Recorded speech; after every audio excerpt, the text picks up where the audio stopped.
Hello friends, you are heartiest welcome in this last part of series of practice sessions on your direct tax laws and international taxation। जैसा कि आपको मालूम है, मैंने आपके upcoming attempt को target करते हुए फर्स्ट वीक ऑफ अगस्त में जो प्रैक्टिस सेशंस की सीरीज स्टार्ट की, जिसमें हम अभी तक न्यूमरस टॉपिक्स के वेरियस क्वेश्चंस को डिस्कस करके आ चुके हैं।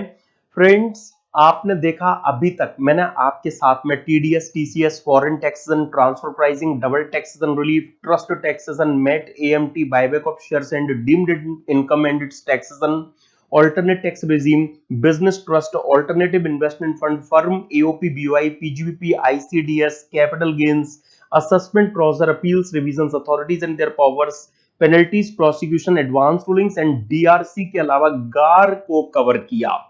फ्रेंड्स, आज इस प्रैक्टिस सेशन का जो एजेंडा है उसमें हम डिडक्शन से रिलेटेड जो क्वेश्चंस हैं उन्हें डिस्कस करेंगे। फिर उसके बाद में जो set of clubbing of income and tonnage tax scheme से रिलेटेड जो क्वेश्चन है वो उसकी मुझे आपके साथ में बात करनी है। तो आइए फ्रेंड्स, सबसे पहले शुरुआत करते हैं हम आज के सेशन की डिडक्शंस से। फ्रेंड्स, आपको पता है डिडक्शन से रिलेटेड जो भी कॉन्सेप्चुअल एस्पेक्ट है वो तो मैं आपको रिफ्रेश करा चुका हूं। यस, डिडक्शन से रिलेटेड जो भी प्रोविजनल थिंग्स हैं, जजमेंट्स वगैरह हैं, वो तो हमने डिडक्शन के रिवीजन सेशन में ही कवर कर ली थी। और अब बारी है क्वेश्चंस पर प्रैक्टिस करने की। तो उसके लिए प्रैक्टिस सेशंस की सीरीज के लिए जो सिंगल पीडीएफ मैंने आपके साथ शेयर किया हुआ है, इसके पेज नंबर 330 पर आपको आना है। शुरुआत करते हैं फ्रेंड्स आज के डिस्कशन की हम नवंबर 2011 के इस क्वेश्चन से। देखिए क्या आपको क्वेश्चन में एग्जामिनर ने दिया। Miss Madhavi, a resident individual and self employed industrial designer furnished the following particulars for the year ended 31st March 2022. Compute total income of Miss Madhvi for assessment year 22-23, stating reasons for the deduction eligible under the appropriate provisions of chapter 6A। आपको GTI यहां पर दे दी गई है। Mainly आपको chapter 6 की deductions पर decision लेने हैं। तो सबसे पहले housing loan principal repayment, the property is under construction at Jaipur as on 31st March 2022। याद कीजिए, हमने रिवीजन सेशन में डिस्कस किया था ना कि टीसी में हाउसिंग लोन के रीपेमेंट की जो डिडक्शन है वो आपको मिल सकती है, लेकिन अगर आपने कंस्ट्रक्शन ऑफ हाउस के लिए अगर लोन लिया है तो कंस्ट्रक्शन मस्ट बी कंप्लीटेड, और ये हाउस अभी अंडर कंस्ट्रक्शन है, इसीलिए इसकी आप टीसी में जो डिडक्शन है वो नहीं ले सकेंगे। अगला point, principal repayment of housing loan for from a relative, this property is self occupied situated at Jaipur Jodhpur. My dear friends, याद करो, अगर आपको 80C में डिडक्शन लेनी है तो इसके लिए जो लोन है वो आपने government, bank, NHB, national housing bank वगैरह से लिया हो, वहां प्राइवेट पार्टी लोन अलाउड नहीं है। याद है ना? हाँ, तो यहां पर आप प्राइवेट पार्टी लोन होने की वजह से 80C की जो डिडक्शन है वो इस पर भी नहीं मिल सकेगी। Then contribution to public provident fund in the name of her mother. मैंने 80C को जब रिफ्रेश कराया था तभी भी एलिजिबल कंट्रीब्यूशन इन्वेस्टमेंट में इस बात पर स्ट्रेस दिया था कि लाइफ इंश्योरेंस प्रीमियम हुआ, पीपीएफ का कंट्रीब्यूशन हुआ, ये इंडिविजुअल ने अपने या अपने स्पाउस या अपने डिपेंडेंट चिल्ड्रंस के लिए किए हों, वहां पर ब्रदर, सिस्टर, पेरेंट्स अलाउड नहीं है, इसलिए इस पर भी आपको 80C में डिडक्शन नहीं मिल सकेगी। Then she deposited ₹5,000 per month in her account under pension scheme notified by the central government। तो जो पेंशन स्कीम नोटिफाइड मतलब एनपीएस नोटिफाइड पेंशन स्कीम की बात चल रही है, उसमें आपने जो कंट्रीब्यूशन दिया है ₹5,000 पर मंथ का, जीटीआई के 20% तक सेल्फ एम्प्लॉयड पर्सन के केस में अलाउड है। तो यहां पर हम कह सकते हैं जो ₹5,000 पर मंथ से आपने 12 मंथ्स के लिए 60,000 जो पे किया, आपकी जीटीआई के 20% 1 लाख से ज्यादा नहीं है, तो इसकी आप 80CCD में डिडक्शन लीजिए, वो आपको जरूर मिलेगी, बस अब तो कुछ रहा ही नहीं। जीटीआई से जिनकी डिडक्शन नहीं मिलनी है वो नहीं दी, 80 सीसीडी की जो डिडक्शन मिलनी है वो हमने 60,000 की दी, तो ये टीआई आपके सामने होगी। तो इजी क्वेश्चन है, ऐसा कुछ टफ नहीं है, बस 80 सी के लिए डिसीजन लेने को लेकर हमें अलर्ट रहना है कि वास्तव में कौन सा इन्वेस्टमेंट क्वालिफाई कर रहा है, कौन सा नहीं। आइए अब जरा कुछ सेकंड क्वेश्चन की तरफ पहले आपको लेकर चलता हूं, फिर इनकम बेस्ड डिडक्शन जो क्वेश्चंस होंगे ना वो थोड़े ज्यादा अच्छे आपको देखने को मिलेंगे, लाइक 80 आईएससी वगैरह के जो क्वेश्चंस हैं। चलिए जरा उससे पहले एक क्वेश्चन मैं आपको और करा देता हूं नवंबर 2006 का, प्लीज देखिएगा। See an individual resident in India paid medical insurance premium amounting to rupees 20,000 by cash during the year ending 31st March 2022 out of his income chargeable to tax in respect of the policy taken on the health of his dependent father in accordance with the scheme framed by the by the General Insurance Corporation of India and approved by the central government। तो individual ने अपने dependent father के लिए जो life insurance, जो ये health insurance policy ली, medical insurance premium जो दिया वो 20,000 कैश में दे दिया। बस यहीं पर बात खराब हो गई ना, मतलब 80D नहीं मिल पाएगा। 80D में केवल प्रिवेंटिव हेल्थ चेकअप का पेमेंट कैश में हो सकता है, वो भी अप टू 5,000 है ना। तो यहाँ मेडिकल इंश्योरेंस प्रीमियम का जो आपने पेमेंट कैश में किया ये तो गया, लेकिन आगे besides he paid rupees 90,000 during the year ending 31st March 2022 for the medical treatment of his dependent mother aged 69 years in respect of the disease specified in rule 11DD subsection 1 of the IT rules 1962। रुकिए जरा, जैसे ही आपने rule 11DD की disease की बात की तो आपके माइंड में तुरंत सेक्शन 80DD बी आना चाहिए।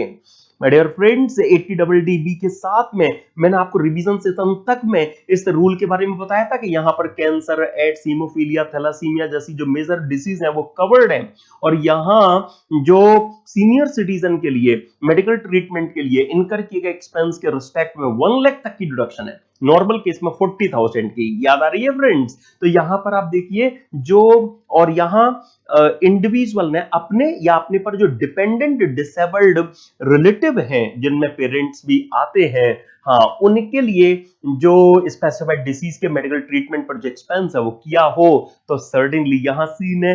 अगर डिपेंडेंट मदर के लिए अगर स्पेसिफाइड डिसीज के मेडिकल ट्रीटमेंट पर एक्सपेंस किया और वो सीनियर सिटीजन है मदर उनकी, इसीलिए ये जो 90,000 रुपीज है हम कह सकते हैं कि ये डिडक्शन के लिए क्वालिफाई करेगा।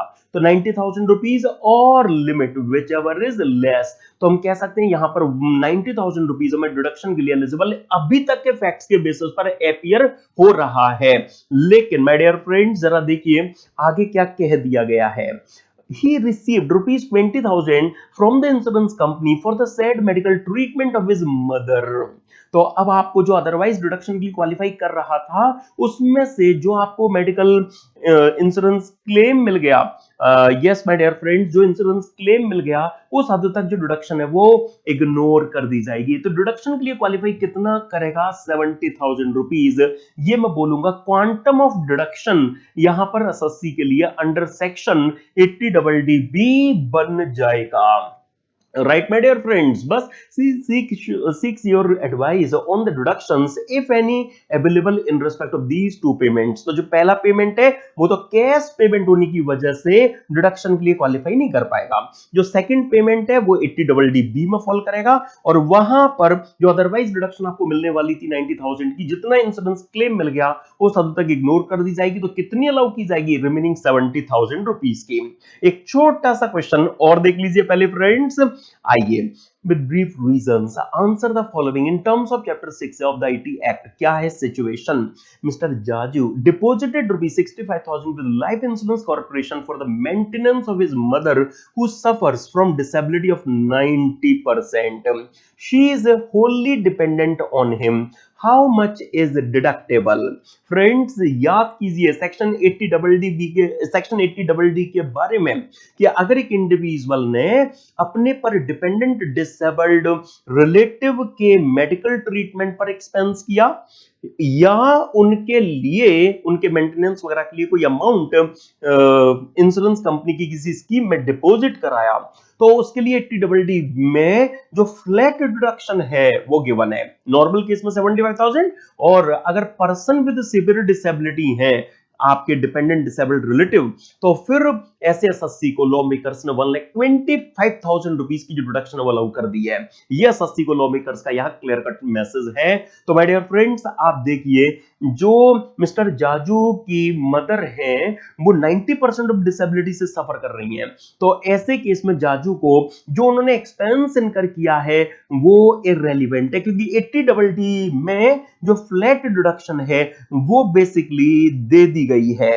यहां फ्लैट डिडक्शन अगर normal person with severe disability है, नॉर्मल पर्सन विद डिसेबिलिटी है, तो एक नॉर्मल केस में यहां पर 75,000, और अगर पर्सन विद सिवियर डिसेबिलिटी अगर एसएससी के वो पर्सन है जिनके लिए उन्होंने एलआईसी की स्कीम में किसी इंश्योरेंस कंपनी की स्कीम में अमाउंट डिपॉजिट कराया है उनके मेंटेनेंस के लिए, तो फिर उस केस में 125 की डिडक्शन मिलना यहां पर पक्का है।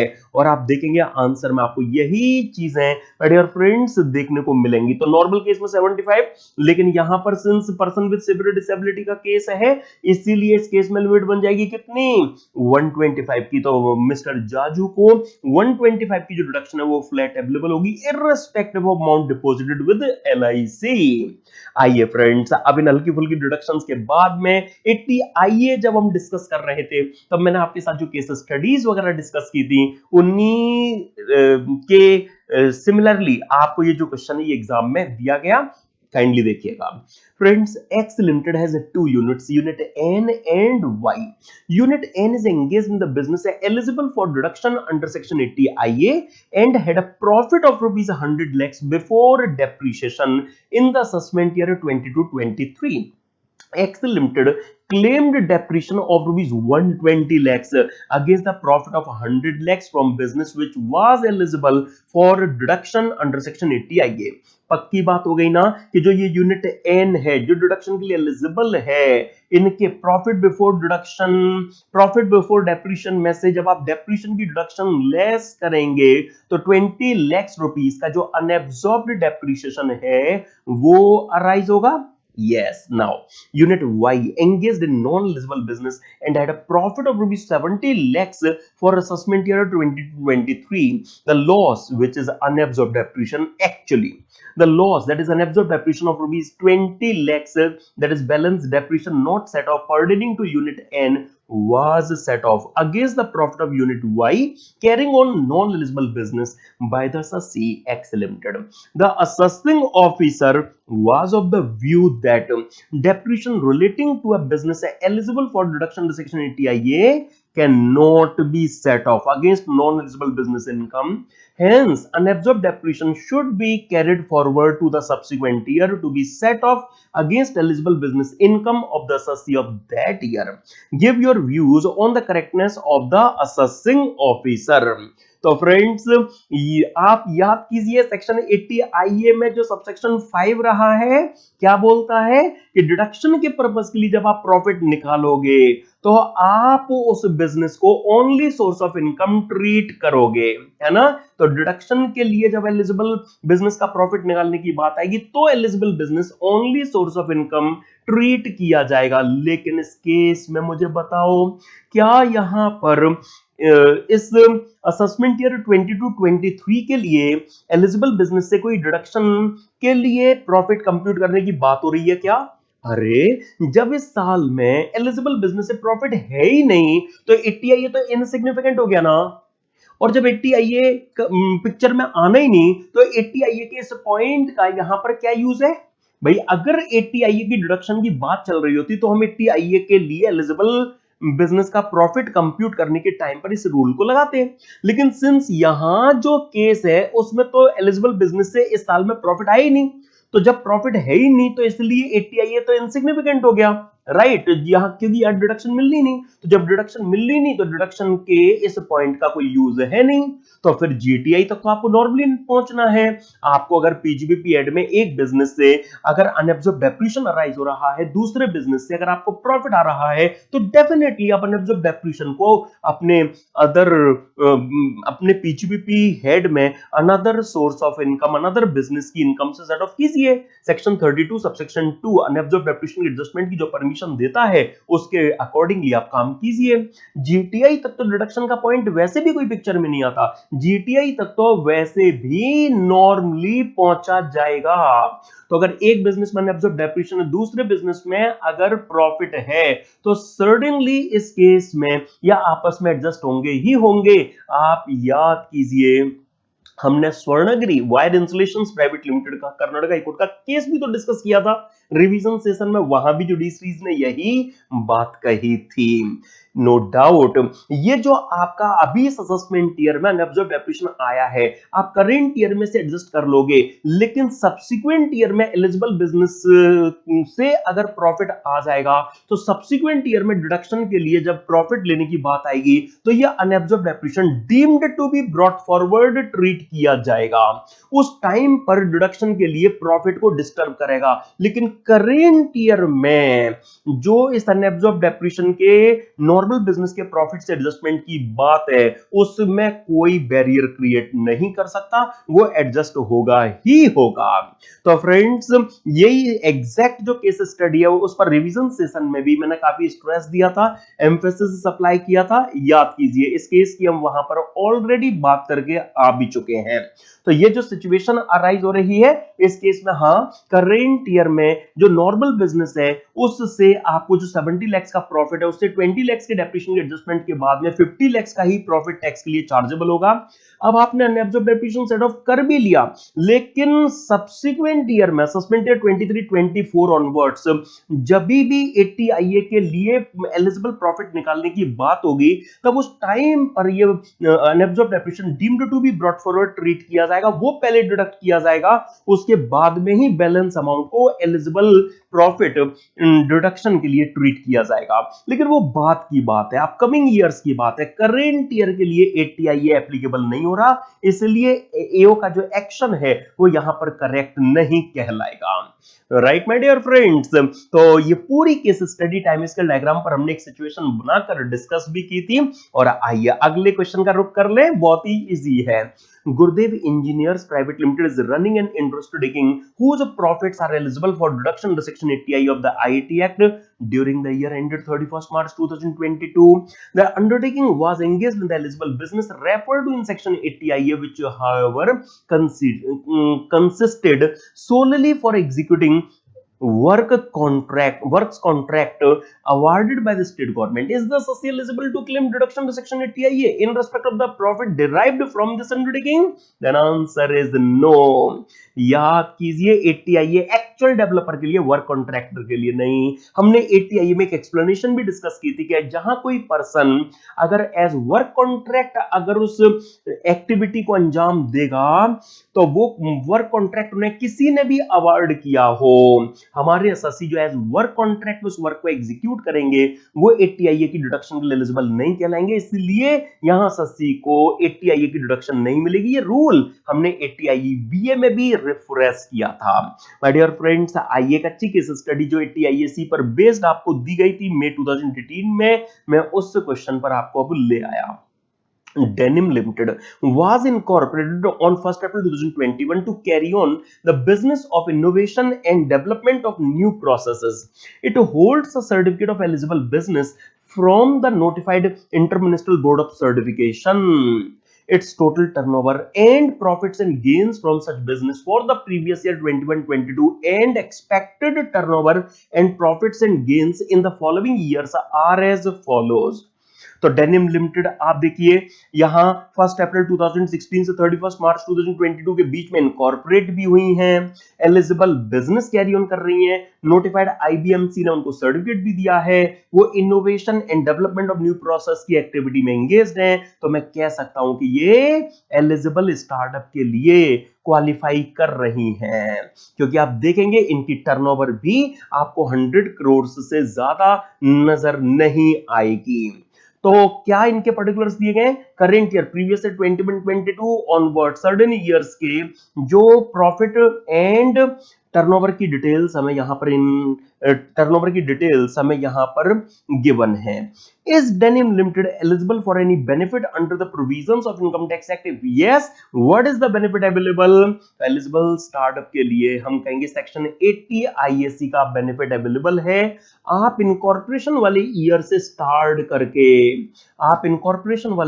स्टार्ट करके 10 इयर्स में से कोई भी 3 इयर्स चूज कर लीजिए जिसमें आपको अपने प्रॉफिट की 100% की जो डिडक्शन है वो मिल जाएगी, लेकिन 3 कॉन्जिक्यूटिव ईयर्स। और डिडक्शन के लिए जब प्रॉफिट निकालेंगे तो वही an only source of income वाली थीम वर्क करेगी। अब चाहे तो ये डेनिम लिमिटेड फर्स्ट ईयर से ही डिडक्शन लेना स्टार्ट कर सकती हैं, लेकिन क्या फायदा होगा? फर्स्ट ईयर में लॉस हुआ है, सेकंड ईयर में लॉस हुआ है, तो इन 2 साल में तो हम कहेंगे 80 IAC की डिडक्शन आपको मिल ही नहीं पाएगी, क्योंकि आपको प्रॉफिट हुआ ही नहीं। हाँ, थर्ड ईयर से प्रॉफिट होना स्टार्ट हुआ है तो थर्ड ईयर से आप डिडक्शन ले सकते हो, लेकिन हम कहेंगे थोड़ा कम फेवरेबल है। थर्ड ईयर से आपको प्रॉफिट होना स्टार्ट हुआ है, थर्ड ईयर से आप डिडक्शन ले सकते हैं, लेकिन इस केस में यहां जो थर्ड ईयर का प्रॉफिट होगा उसमें कर लास्ट 2 ईयर से पीजीबी पीरियड के जो लॉस हैं वो एक्चुअली ब्रॉट फॉरवर्ड होकर ऑन रिकॉर्ड आ रहे होंगे, पहले एडजस्ट होंगे, तब जाकर नेट पीजीबीपी की इनकम निकलेगी, वो जीटीआई का पार्ट बनेगी, उसी हद तक आप डिडक्शन इफेक्टिवली ले पाओगे। तो मतलब ये जो प्रॉफिट है वो प्रॉफिट भी हम कह सकते हैं कि अप्रोक्सीमेटली 4.5 करोड़, यहां अप्रोक्सीमेटली 4 करोड़ आपका यहां पर लॉस एडजस्ट होने की वजह से कुछ 2.5 के आसपास बचेगा, तो ये भी थोड़ा कम फायदेमंद है। तो बेटर होगा कि आप प्रीवियस ईयर 24-25 से डिडक्शन लेना स्टार्ट करो, क्योंकि तब तक आपके जो लॉस वॉस हैं ये भी एडजस्ट हो चुके होंगे। तो प्रीवियस ईयर 24, 25, 5, 6 एंड 6, 7 में आप जो डिडक्शन है वो लें। और हम कहेंगे आपके लिए पता है ज्यादा बेनिफिशियल क्या होगा, कि आप लास्ट के जो 3 इयर्स है ना उनको चूज करो, उनमें जो प्रॉफिट की फिगर है वो आपकी इन 3 प्रीवियस इयर्स के कंपैरिजन में भी 25 लाख से ज्यादा निकलेगी। तो आपको लास्ट के 3 इयर्स में जो डिडक्शन है वो डिडक्शन हम कह सकते हैं इन 3 प्रीवियस इयर्स के कंपैरिजन में और ज्यादा मिल जाएगी। तो ज्यादा प्रॉफिटेबल तो डेनिम लिमिटेड के लिए हम यही कहेंगे कि आप लास्ट के जो 3 इयर्स है वो चूज कीजिए। तो फर्स्ट एंड सेकंड ईयर तो बिल्कुल बेकार है, लॉस वाले हैं, राइट। अच्छा, आप थर्ड ईयर से जो डिडक्शन है वो ले सकते हैं, लेकिन थर्ड ईयर का प्रॉफिट भी लास्ट 2 इयर्स के लॉसेस से एडजस्ट होने की वजह से काफी कम रह जाएगा, इसलिए इसमें भी ज्यादा फायदा नहीं होगा। तो आप इसको भी हटाओ। आपके लिए एडवाइजेबल है कि आप इसके बाद में 24-25 से जो डिडक्शन है वो लेना स्टार्ट करो, और ज्यादा प्रॉफिटेबल होगा कि अगर आप लास्ट के 3 इयर्स चूज करो, उसमें आपको 25 लाख रुपीस की जो डिडक्शन है वो यहां पर और मिल सकेगी। ओके फ्रेंड्स, तो 80 IAC से रिलेटेड ये जो केस है और क्वेश्चन है वो भी आई होप आपको क्लियर हो गया होगा। आइए मैं रुक करता हूं 80P का। सबसे पहले नवंबर 2016 का क्वेश्चन देखते हैं, फिर जैन 21 के 80P के क्वेश्चन की हम बात करेंगे, राइट। देखिए, Chennai cooperative society derives income during financial year 21-22 from the following sources. First, income from processing with the aid of power 20,000। मैंने जब 80P की डिडक्शन आपको रिफ्रेश कराई थी तभी भी कहा था कि without the aid of power अगर केस होगा तो 80P मिलेगा। मैंने तभी भी कहा था कि विदाउट में से एग्जामिनर आउट को आउट कर देते हैं और with the aid of power वो आपको एक्टिविटी बताते हैं। तो बस यहीं पर क्लियर हो जाना चाहिए कि इससे 80P नहीं मिल पाएगा, क्योंकि वहां पर without the aid of power जो प्रोसेसिंग का केस है वो कवर्ड है। अच्छा, income from collective disposal of labour of its member, interest from another cooperative society, income by of dividend from another cooperative society. हम कहेंगे ये तीन जो इनकम्स हैं ये 100% अमाउंट अमाउंट की डिडक्शन के लिए एलिजिबल है। Then income from house property, इससे तो 80p मिलना ही नहीं है क्योंकि 80p तो बिजनेस इनकम की बात करता है। और इनकम फ्रॉम अदर बिजनेस जो गिवन है 60,000, हम कहेंगे 50,000 रुपीज तक की जो डिडक्शन है वो आप ले सकते हैं। या कंज्यूमर कोऑपरेटिव सोसाइटी का केस तो है नहीं जो हम 1 लाख की लिमिट यहां पर यूज कर लें, तो बाय डिफॉल्ट जो अदर इनकम है उसके रिस्पेक्ट में 50,000 डिडक्शन अवेलेबल है। बस इसके बेस पर आप टोटल इनकम यहां पर इस चेन्नई कोऑपरेटिव सोसाइटी की निकाल कर दे दोगे। तो हाउस प्रॉपर्टी की इनकम ली, माना हमने कि भाई नेट फिगर पर में गिवन है, फिर कलेक्टिव डिस्पोजल, प्रोसेसिंग वाला, अदर बिजनेस इनकम वाला, जो भी बिजनेस इनकम के नेचर की इनकम थी वो रखी, और फिर इसके बाद में अदर सोर्सेज की इनकम को प्लेस किया, जीटीआई तक पहुंच गए। फिर interest and dividend from another cooperative society fully deductible है, और कलेक्टिव डिस्पोजल ऑफ लेबर वाला केस है वो भी फुल्ली डिडक्टेबल है, और अदर बिजनेस इनकम जो भी गिवन है हम कहेंगे उसके लिए लिमिट है कितने की, 50,000 रुपीज की, वो वहां तक अलाउ होगी। तो फाइनली जो टोटल इनकम है वो इस चेन्नई कोऑपरेटिव सोसाइटी की ये निकल कर आएगी। आइए माय डियर फ्रेंड्स, अब मैं ले चलता हूं आपको जनवरी 21 का जो क्वेश्चन रहा है उसमें। देखिएगा, Meenakshi urban is a cooperative society engaged in providing credit facilities to its members for the previous year 21-22. It provides you the following information. What are those information? तो सबसे पहले interest received from deposits with other cooperative societies, interest received from member including 2,63,000 for personal purposes of a member। रुकिए, यहां पर अगर ये अपने members को क्रेडिट फैसिलिटी प्रोवाइडिंग की बिजनेस एक्टिविटी में एंगेज्ड है, तो जो मेंबर है उसके पर्सनल पर्पस के लिए, ऑफिशियल पर्पस के लिए हमें क्या करना है, हमारी कोऑपरेटिव सोसाइटी को, अदर कोऑपरेटिव सोसाइटी को या अदर मेंबर को क्रेडिट फैसिलिटी अवेलेबल कराने से अगर इंटरेस्ट की इनकम हुई हो तो पक्का इस पर 80p में 100% जो डिडक्शन है वो मिल सकेगी। देन रेंट रिसीव्ड हमें यहां पर गिवन है पर मंथ, तो इसमें 12 मंथ्स का मल्टीप्लाई करेंगे और 30% standard deduction, 70% net house property की टैक्सेबल इनकम निकल कर आ जाएगी। देन इसके बाद में my dear friends, income from agency business, expense incurred on agency business, तो नेट कर लेंगे, और नेट ये जो भी अमाउंट है ये पीजीबीपी एड में टैक्सेबल होगा। और my dear friends, other business income से 50,000 रुपीज तक की जो डिडक्शन है वो कोऑपरेटिव सोसाइटी ले सकेगी, तो अप टू 50,000 डीटीपी इनसे मिल जाएगा। Interest receive from deposit of idle funds of members, कोई फर्क नहीं पड़ता, मेंबर से फंड्स मिला उसको इन्होंने आगे डिपॉजिट किया, इंटरेस्ट की इनकम आई, हम कहेंगे 80p जिंदाबाद, 100% 80p आप क्लेम कीजिए। आइडल फंड से अदर फंड से कोई मैटर नहीं करता यहां पर। Brought forward loss from earlier years financial year 18-19, तो ये पीजीबीपी की जो इनकम आप देख रहे हैं उससे एडजस्ट कर लीजिए, बस अब तो कुछ रह ही नहीं गया। Compute the total income of the cooperative society after allowing eligible deduction section 80p if any and also the tax payable thereon. तो कोऑपरेटिव सोसाइटी के लिए याद है फ्रेंड्स, फर्स्ट 10,000 पर 10%, नेक्स्ट 10,000 पर 20%, और उसके बाद में सीधा 30%, 4% सेस, बात खत्म। आइए देखिए, यही तो आपको सॉल्यूशन में देखने को मिलेगा। तो हाउस प्रॉपर्टी की इनकम जिस तरह से हमने यहां पर निकाली, बस वो यहां आपको गिवन है, और पीजीबीपी में क्रेडिट फैसिलिटी प्रोवाइडिंग में सिंस ये एंगेज्ड है, तो इन अदर कोऑपरेटिव सोसाइटी के साथ जो डिपॉजिट किया, मेंबर से जो इंटरेस्ट है, इनकम मिली, पर्सनल है प्रोफेशनल है, मेंबर का कोई मैटर नहीं करता। एजेंसी वाली इनकम जो भी यहां पर निकल कर आई नेट बेसिस पर वो हमने ली, ब्रॉट फॉरवर्ड लॉस को एडजस्ट किया, और ये जीटीआई हमारे सामने आ गई। 80p में डिडक्शन की जहां तक बात है, तो जो भी इन्हें अपने मेंबर्स को अदर कोऑपरेटिव सोसाइटी को क्रेडिट फैसिलिटी प्रोवाइड करने से ये इंटरेस्ट की जो इनकम हुई है उनकी 100% डिडक्शन, और एजेंसी बिजनेस वाली जो इनकम है वो 50,000 तक, ये total income cooperative society SSC की हो गई। और आपको पता है फ्रेंड्स, पहले 10,000 पर 10%, उसके बाद में अगले 10,000 पर 20%, और उसके बाद में सीधा 30%। आप देखेंगे वही आपको यहां पर ये देखने को मिलेगा, 4% सेस, ये टैक्स लायबिलिटी। लास्ट फिगर अगर 5 रुपीज से ज्यादा है तो नेक्स्ट 10 तक हम राउंड ऑफ कर लेते हैं। आपको पता है सेक्शन 288B आपने देख रखा है, उसी का इफेक्ट आपको यहां पर बस गिवन है, दैट्स इट। तो कोऑपरेटिव सोसाइटी से रिलेटेड 80p जो हमने डिस्कस किया उससे रिलेटेड क्वेश्चन की भी बात हो गई। और आइए जरा अब कुछ हल्के फुल्के से क्वेश्चंस मैं आपके सामने से निकाल दूं। 80 QQB की आइए अब हम बात कर लेते हैं। With brief reasons answer the following in terms of chapter 6 of the IT act. Situation क्या दी गई है, काइंडली देखिए। Mister Manoj, a computer software engineer, co-authored a book on advanced computer programming along with his friend. He received rupees 4,10,000 as lump sum royalty in March 21. How much of royalty is taxable? तो हम क्या बोलेंगे, mister Manoj अगर joint author भी हैं तभी भी वो एलिजिबल एसएससी हैं, और 80 क्यूक्यूबी में 3 लाख रुपीस तक की जो डिडक्शन है वो अवेलेबल है, और रिमेनिंग जो 1,10,000 है वही रॉयल्टी हम कहेंगे टैक्स के लिए चार्जेबल बनेगी।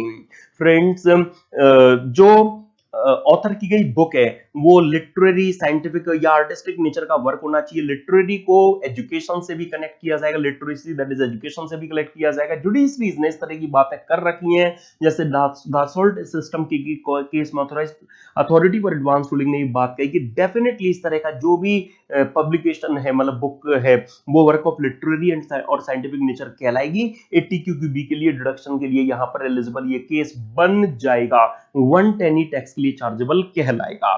आइए अब मैं ले चलता हूं आपको कुछ मल्टीपल सेक्शंस बेस्ड क्वेश्चंस में 2013 का। काइंडली ये क्वेश्चन देखिए। Mister K who has attend age 63 years, मतलब सीनियर सिटीजन का केस हो गया, has the following income during the PY 21-22। Salary income 6,80,000 compute as taxable, और या मैं कहूं computed as taxable. Interest on savings bank account with Allahabad bank rupees 18,000। ये तो पक्की बात है, यहां पर सीनियर सिटीजन का केस है, 80 टीटीबी मिल जाएगा, है ना, और पूरा 18,000 80 टीटीबी में यहां पर डिडक्शन के लिए क्वालिफाई कर जाएगा। पक्की बात है फ्रेंड्स। देखिए, other particulars given by mister K R S under insurance premium paid to Max Life insurance limited amounting to rupees 25,000 under a policy taken on the life of his son. The sum assured is rupees 250. तो आप देखिए यहां जो sum assured है उसके 10% से ज्यादा नहीं है ये प्रीमियम, तो मतलब 80C में डिडक्शन के लिए एलिजिबल कहलाएगा।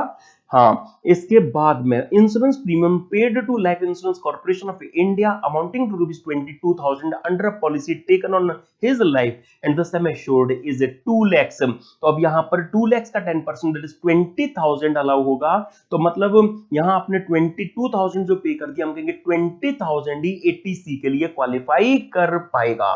Then premium of rupees 18,000 paid by cheque on health insurance for self to National Insurance Corporation Limited and payment in cash rupees 5,000 to a hospital for preventive health checkup for self। हम कहेंगे कोई दिक्कत नहीं है, जो premium है 18,000 वो आपने पे किया 80D के लिए, तो ये क्वालिफाई करेगा, और दूसरा 5,000 रुपीज तक के प्रिवेंटिव हेल्थ चेकअप आपके लिए क्वालिफाई करते हैं, वो अगर आपने कैश में भी दे दिए तो कोई दिक्कत नहीं है। Compute the total income of mister के फॉर AY 22-23। तो बस आप सैलरी उठाएंगे, 50,000 की डिडक्शन देंगे, एंड इसके बाद में आप 80C में जो डिडक्शन मिल सकती है इंश्योरेंस प्रीमियम की वो लेंगे, 80D का जो बेनिफिट है वो यहां पर अलाउ करेंगे, राइट। अच्छा, एक चीज और, यस यस, यहां पर हमें कहा गया है कि ये जो सैलरी है, ये सैलरी उन्होंने एज टैक्सेबल कंप्यूट करके हमें दे दी है, तो फिर इसलिए हमें स्टैंड डिडक्शन देने की जरूरत नहीं है। जैसे उन्होंने अगर बोल दिया ना कि कंप्यूटेड है ये फिगर, तो मतलब रिस्पेक्टिव हेड के अंतर्गत जो भी होना था, अलावेंसेस परक्विजिट्स की जो डिडक्शन मिलनी थी, जो भी नेक्स्ट डिडक्शन मिलनी थी, वो सब यहां पर मिल रखी है। ये इस टर्म से हम यहां पर कंक्लूड कर सकेंगे। इसीलिए फ्रेंड्स आप देखिए यहां पर सैलरी का अमाउंट लिया, इंटरेस्ट का अमाउंट लिया, 80C में जो डिडक्शन जिनकी मिलनी थी वो जितनी मिलनी थी उतने तक दे दी, राइट। 80D अलाउ कर दिया, 18,000 प्रीमियम, 5,000 प्रिवेंटिव हेल्थ चेकअप का खर्चा, 80 TTB interest on saving account के लिए दिया। ये टोटल इनकम यहां सीनियर सिटीजन हमारे एसएससी की कहलाएगी। और हर एक पॉइंट के लिए माय डियर फ्रेंड्स आपको ये जो नोट्स हैं वो यहां पर दिए गए हैं। आइए एक और मल्टीपल कॉन्सेप्ट बेस्ड क्वेश्चन हो जाए जरा। देखिए, the gross total income of mister Bhardwaj who is a resident of Varanasi for the year ended 31st March 2022 is rupees 15 lakhs. Further, he has contributed rupees 2 lakhs towards Clean Ganga Fund set up by the central government. हम कहेंगे 80 जी जिंदाबाद। वहां पर आपको clean Ganga fund, स्वच्छ भारत कोष, इनमें जो भी कंट्रीब्यूशन आप देते हैं उसके 100% डिडक्शन के आप हकदार बनते हैं, तो वो यहां पर इस एसएससी को अलाउ हो जाएगी। अपनी इस जीटीआई से सबसे पहले 80 जी में उन्हें ये डिडक्शन मिल जाएगी। देन अगला पॉइंट देखिए, he has incurred medical expenditure of ₹50,000 towards surgery of his grandmother who is 85 years of age. No premium is paid to keep in force an insurance on her health.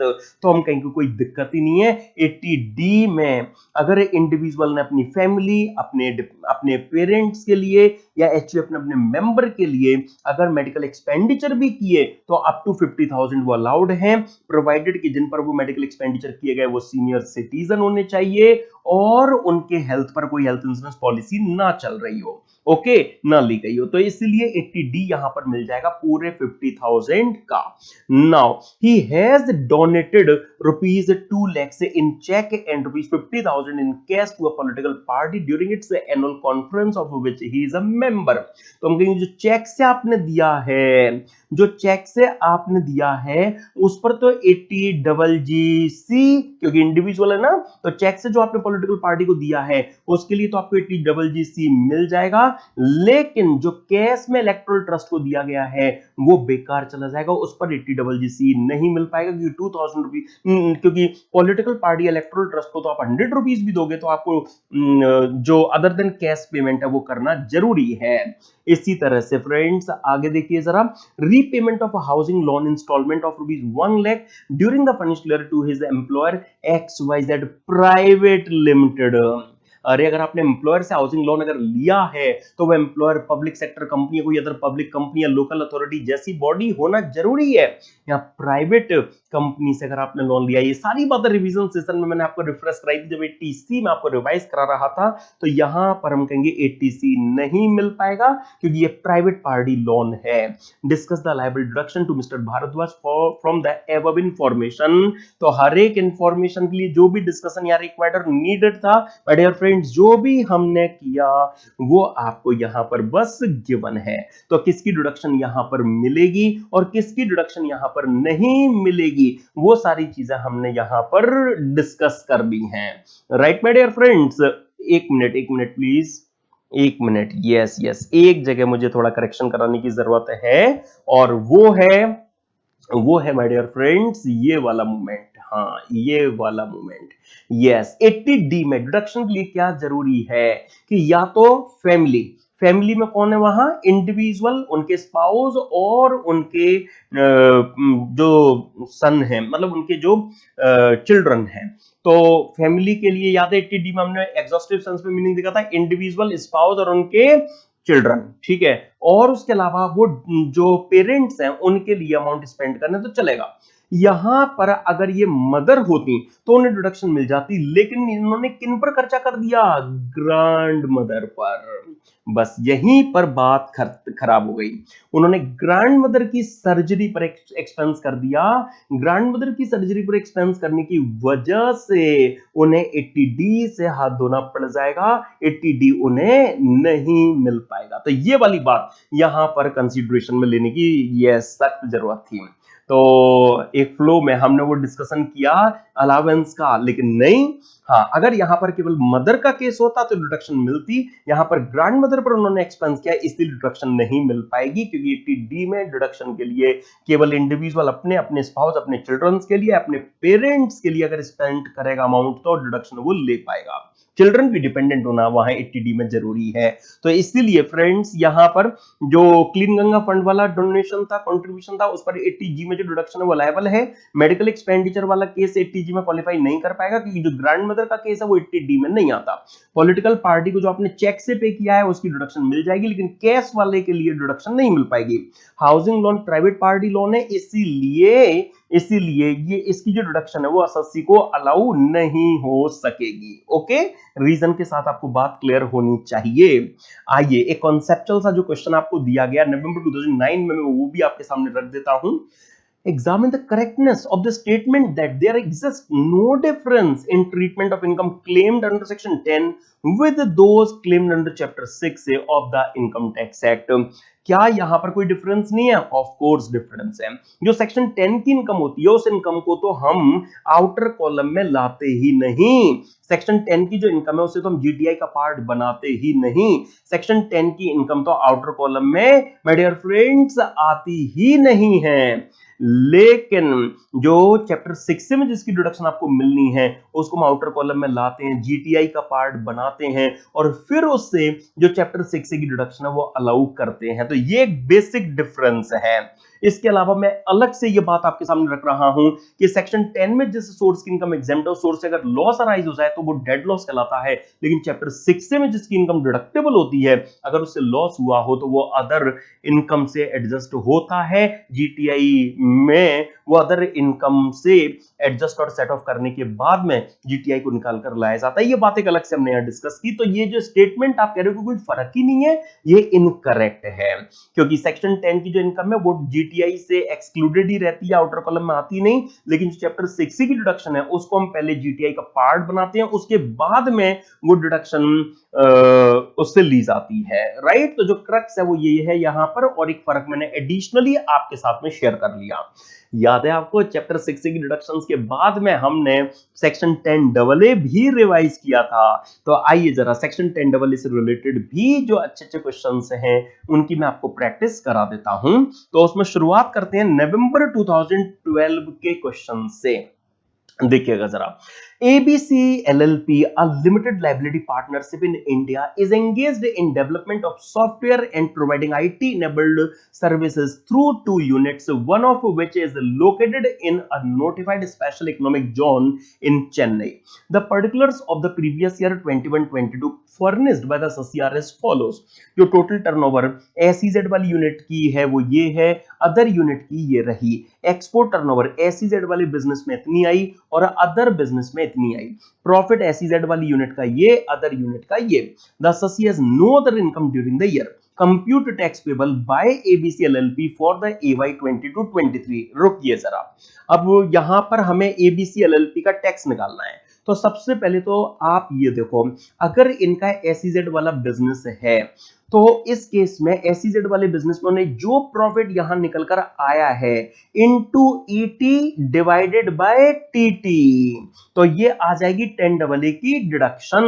तो my dear friend, सबसे पहले दिए गए जो ये particulars हैं उनसे हम सेक्शन 10AA की जो अवेलेबल डिडक्शन है वो यहां पर निकालते हैं। तो हमने SEZ वाले बिजनेस का प्रॉफिट उठाया, इनटू ET कर लिया, that is 100 lakhs, divided by TT कर दिया, दैट इज 120 lakhs। तो इस तरह से यहां पर हमें जो अमाउंट, जो यहां पर डिडक्टेबल अमाउंट है वो मालूम चल जाएगा। आप निकालेंगे जो भी अमाउंट यहां पर फ्रेंड्स निकल कर आएगा दैट इज 41.67 lakhs का। ये 10AA की यहां पर हम कह सकते हैं अवेलेबल डिडक्शन यहां इनके लिए हो गई। तो अब आप क्या करने वाले हो, आप इनका जो भी टोटल प्रॉफिट है 50 प्लस 4D का, ये बन गई जीटीआई। उसके बाद में आप 10AA में 41.67 lakhs की डिडक्शन दोगे तो आएगी टीआई। क्योंकि याद है ना 10AA जब हमने रिफ्रेश किया था तो उसका जो स्टेज ऑफ डिडक्शन होगा, जो मैनर ऑफ डिडक्शन होगा वो क्या होगा कि भूल जाओ कि आपको 10AA मिलना है और आप अपनी जो भी टोटल इनकम है वो कंप्यूट करने के लिए प्रोसीड करो और बस लास्ट मोमेंट पर आप 10AA में जो डिडक्शन आपको मिलनी है वो ले लो और लॉस बुक मत करना डिडक्शन की वजह से। यही बात हमने डिडक्शन में रिफ्रेश की थी। तो फ्रेंड्स यहां पर आप सबसे पहले यही काम करने वाले हैं, जो भी टोटल प्रॉफिट है SEZ वाले बिजनेस का, अदर बिजनेस का मिला लिया और फिर जो SEZ वाली बिजनेस की डिडक्शन मिलनी है वो ली, टोटल इनकम ये निकल कर आ गई। LLP का केस है 30% टैक्स 4% सेस, तो ये इनकी टैक्स लायबिलिटी यहां आ गई। तो क्या मैं इसी को बोल दूं कि रिक्वायरमेंट पूरी कर दी हमने? नहीं, ध्यान रखना, अगर एसएससी ने 80 से 80 आरआरबी एक्सेप्टेड टीपी या 10AA या 35AD में कोई डिडक्शन क्लेम की तो एएमटी का कॉन्सेप्ट जिंदाबाद, ऑल्टरनेट मिनिमम टैक्स के लिए फिर वो एलिजिबल एसएससी बन जाएगा। एएमटी के एंगल से भी उनका टैक्स चेक किया जाएगा क्योंकि एट अ मिनिमम वो टैक्स तो आपको देना पड़ जाएगा। तो यहां पर फ्रेंड्स सिंस 10AA की क्लेम डिडक्शन, इसलिए हम जो एएमटी के एंगल से चीजें हैं वो भी कंसीडरेशन में लेंगे, एडजस्टेड टोटल इनकम और एएमटी भी चेक करेंगे। टोटल इनकम हमने उठाई जो भी यहां पर निकल कर आई उसमें 10 की जो डिडक्शन है उसको रिवर्स कर देंगे। ये एडजस्टेड टोटल इनकम एएमटी का रेट 18.5% और 4% सेस, ये आ गया इनका एएमटी। ये तो एट अ मिनिमम टैक्स है जो आपको देना है। तो आप कैसे कह सकते हो कि हमारी टैक्स लायबिलिटी ये है ना, आपकी टैक्स लायबिलिटी ये है। तो आप जो हमसे पूछ रहे हो कि भाई सीएसबी एबीसीएल एलएलपी की टैक्स लायबिलिटी क्या होगी, तो हम कहेंगे इस साल के लिए तो उनकी टैक्स लायबिलिटी यही कहलाएगी। वो बात अलग है कि वो जितना भी एक्सेस पे कर रहे हैं उसका आगे एएमटी क्रेडिट ले पाएंगे, लेकिन अभी इनकी जो टैक्स लायबिलिटी आप हमसे पूछ रहे हैं वो एएमटी कहलाएगी। Will the amount of tax payable change if ABCL LLP is an overseas entity? The answer is no, क्योंकि एएमटी का कॉन्सेप्ट तो रेजिडेंट नॉन रेजिडेंट दोनों ही केसेस में एप्लीकेबल है। तो हमारा जो आंसर है वो बिल्कुल सेम टू सेम रहेगा, कहीं भी कोई भी चेंज नहीं आएगा। तो जो टैक्स पेबल है वो स्टिल यही यहां पर कहलाएगा कि एएमटी के प्रोविजन सब पर इक्वली एप्लीकेबल है। राइट, तो मैंने एक क्वेश्चन आपके साथ ऐसा कराया जिसमें कि आपको कनेक्ट करना है कि 10 की डिडक्शन अगर मिल रही है तो मतलब हमें एएमटी के एंगल से भी जो चीजें हैं उनको कंसीडरेशन में लेना है अगर क्वेश्चन टैक्स पेबल की डिमांड कर रहा है तो, क्योंकि एएमटी मैट ये केवल टैक्स कंप्यूटेशन में यूज में आने वाले टूल्स हैं। ठीक है, आइए जरा एक और क्वेश्चन हम इससे रिलेटेड डिस्कस करते हैं जिसमें काफी कुछ चीजें आपकी अदरवाइज यूज होंगी। देखिएगा काइंडली इस नेक्स्ट क्वेश्चन को, या डिडक्शन का मैं लास्ट क्वेश्चन भी जिसे कह सकता हूं, क्या इस नवंबर 2017 के क्वेश्चन में आपको दिया गया। काइंडली देखिए, yes, X company engaged in developing and export software is having two units, namely Unit A and Unit B. Unit A is set up in SEZ and Unit B doesn't fall under Section 10AA of the Act. तो मतलब unit A fall कर रही है, unit B नहीं। Company furnishes the following information relating to third year of operation. तो मतलब 100% deduction वाली बात है, क्योंकि पहले 5 साल तक तो 10AA में 100% ही मिलता है। Third year of operation ended 31 March 2022। Unit A unit B से रिलेटेड में export sales, domestic sales, duty drawback, profit on sale of import entitlement, salaries paid, other expenses और फाइनली नेट प्रॉफिट की जो figure हैं वो ये दी गई हैं। अब कुछ एडिशनल इंफॉर्मेशन हो जाए।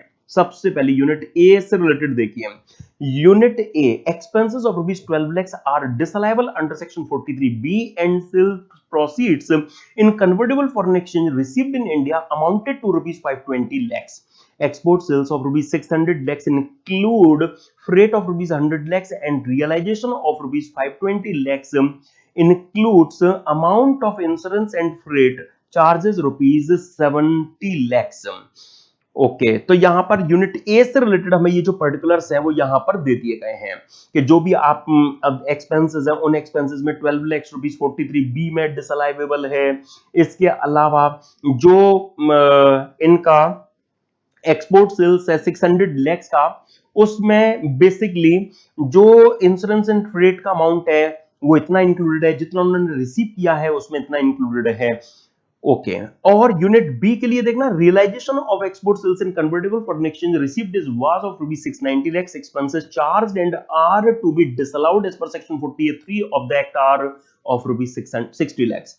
कंप्यूट द टोटल इनकम, देख रहे हैं आप टैक्स की बात नहीं चल रही यहां पर, हाँ तो एएमटी का कोई मतलब ही नहीं है, केवल compute the total income of x company for द AY 22-23 after claiming deduction under section 10AA। तो यहां पर एएमटी की हमें कोई टेंशन नहीं है, केवल 10AA में डिडक्शन हमें कंप्यूट करके उनकी टोटल इनकम निकालकर केवल और केवल दे देनी है। चलो करते हैं अपना काम स्टार्ट। यहां सबसे पहले हम जो 10AA में डिडक्शन के लिए एलिजिबल यूनिट है दैट इज यूनिट ए, उसके लिए देखते हैं।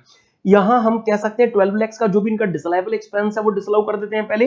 263 lakhs रुपीस इनका हम कहेंगे अदरवाइज जो प्रॉफिट है वो हमें कंसीडरेबल फील हो रहा है 251 + 12। लेकिन डिडक्शन के लिए याद करो लिबर्टी इंडिया का केस, ड्यूटी ड्रॉबैक और profit on sale of import entitlement, ये एक्सपोर्ट इंसेंटिव से, ये प्रॉफिट डायरेक्ट फ्रॉम डिडक्टिंग में नहीं आते, इसीलिए आप इस अमाउंट को भी यहां से आउट करेंगे। राइट ना फ्रेंड्स, तो प्रॉफिट डायरेक्ट फ्रॉम डिडक्टिंग के लिए आप इस अमाउंट को भी यहां से आउट करेंगे। तो पहले पीजीबीपी एड का प्रॉफिट लेना है आपको, और अदर देन एक्सपोर्ट इंसेंटिव तो इनको भी मैंने आउट किया into ET. Divided by TT. तो माय डियर फ्रेंड्स, अब यहां ईटी के लिए जो एक्सपोर्ट सेल्स हमें गिवन है उसमें अमाउंट रिसीव्ड इन इंडिया कितना है वो मैटर करता है, और वो भी एफओबी बेसिस पर। हाँ, उसमें जो भी इंश्योरेंस फ्रेट का अमाउंट इंक्लूडेड है उसको वहां से बाहर कीजिए। तो मतलब मैं कह सकता हूं 520 लाख जो अमाउंट रिसीव्ड इन इंडिया है उसमें जो फ्रेट वगैरह इंक्लूडेड है वो हम 70 लाख से बाहर कर देंगे, डिवाइडेड बाय टीटी। अब टोटल टर्नओवर कितना हो गया, यहां पर एक्सपोर्ट सेल्स इतना, डोमेस्टिक सेल्स इतना, 700 लाख हमें अपरेंटली टोटल टर्नओवर दिख रहा है, लेकिन जब हम ईटी से फ्रेट इंश्योरेंस एडजस्ट करते हैं तो हमें टीटी से भी करना पड़ेगा, और टीटी के लिए हमें यहां पर जो 100 लाख का एट मैक्स जो अमाउंट स्पेंट है ऑन फ्रेट वो गिवन है। तो बेसिकली यहां आउटसाइड इंडिया डिलीवरी से एट्रीब्यूटेबल जो भी इनके फ्रेट इंश्योरेंस वगैरह के एक्सपेंसेस हैं वो 100 लाख हमें एट मैक्स यहां पर दिए गए हैं, तो वो हम यहां पर एडजस्ट कर देंगे। तो जो एक्सपोर्ट टर्नओवर यहां पर कहलाएगी वो हम कह सकते हैं टोटल टर्नओवर, जो यहां टोटल टर्नओवर कहलाएगी वो हम कह सकते हैं यहां पर 600, मतलब domestic plus export turnover minus जो भी फ्रेट इंश्योरेंस का मैक्सिमम अमाउंट में गिवन है दैट इज 100 लाख। तो इस तरह से हमें डिडक्शन का जो अमाउंट है वो माय डियर फ्रेंड्स पता लग सकेगा। तो यहां पर 263 माइनस 31, 232 लाख रुपीस का ये प्रॉफिट हो गया, 232 लाख से इंटू 450 डिवाइडेड बाय 600। इस तरह से आप इजीली फ्रेंड्स यहां ये जो अमाउंट है 154.67 का, 154.67 लाख का यहां 10 की डिडक्शन का अमाउंट आना चाहिए, वो आप यहां पर और अलाउ करेंगे। तो सबसे पहले तो आपको यही बस कंसीडरेशन में लेकर चलना है। एक मिनट, कहीं ना कहीं कुछ इश्यू है इसमें, एक सेकेंड।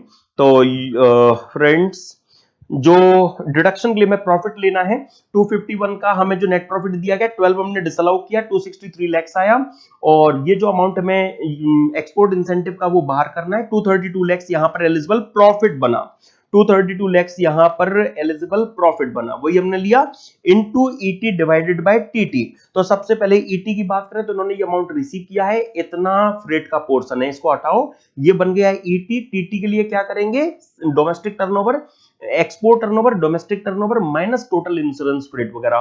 तो एचसीएल टेक्नोलॉजीज लिमिटेड का केस भी डिस्कस किया था, तो यहाँ टीटी जो बनेगा वो 600 बनेगा। तो यही तुमने किया है, यहां पर आप देखिए जो 10 की डिडक्शन निकल रही है वो 232 लाख से इनटू 450 डिवाइड बाय 600 कितना 174 है। तो शायद कैलकुलेट करने में कुछ रहा होगा, बाकी तो जो अमाउंट है वो एकदम सही सही है। तो यहां पर 232 इनटू 450 डिवाइडेड बाय 600 तो 174 लाख। यस, तो कुछ कैलकुलेट करने में ही रहा होगा, अदरवाइज ये 174 लाख की डिडक्शन यहां पर मिल जाएगी। और अब तो माय डियर फ्रेंड्स कुछ बचा ही नहीं, क्योंकि नॉर्मल बिजनेस में तो कुछ हमें करना ही नहीं, वहां तो बस प्रॉफिट की फिगर उठानी है और 43 का जो एक्सपेंस डिसअलाउ होना है 60 लाख वो बस कर देना है, 675 लाख बन गया। क्योंकि ये जो यूनिट बी है इस पर तो 10 मिलना ही नहीं है, तो आपने कितना टर्नओवर रिसीव किया इंडिया में, कितना उस पर फ्रेट खर्च किया, इररेलेवेंट है। तो 675 लाख रुपीस हम कहेंगे यूनिट बी की इनकम यहां कहलाएगी। तो यूनिट ए के लिए क्या करने वाले हो, जो प्रॉफिट आया उस प्रॉफिट से आपने 10 ये देना है at the time of computing GTI.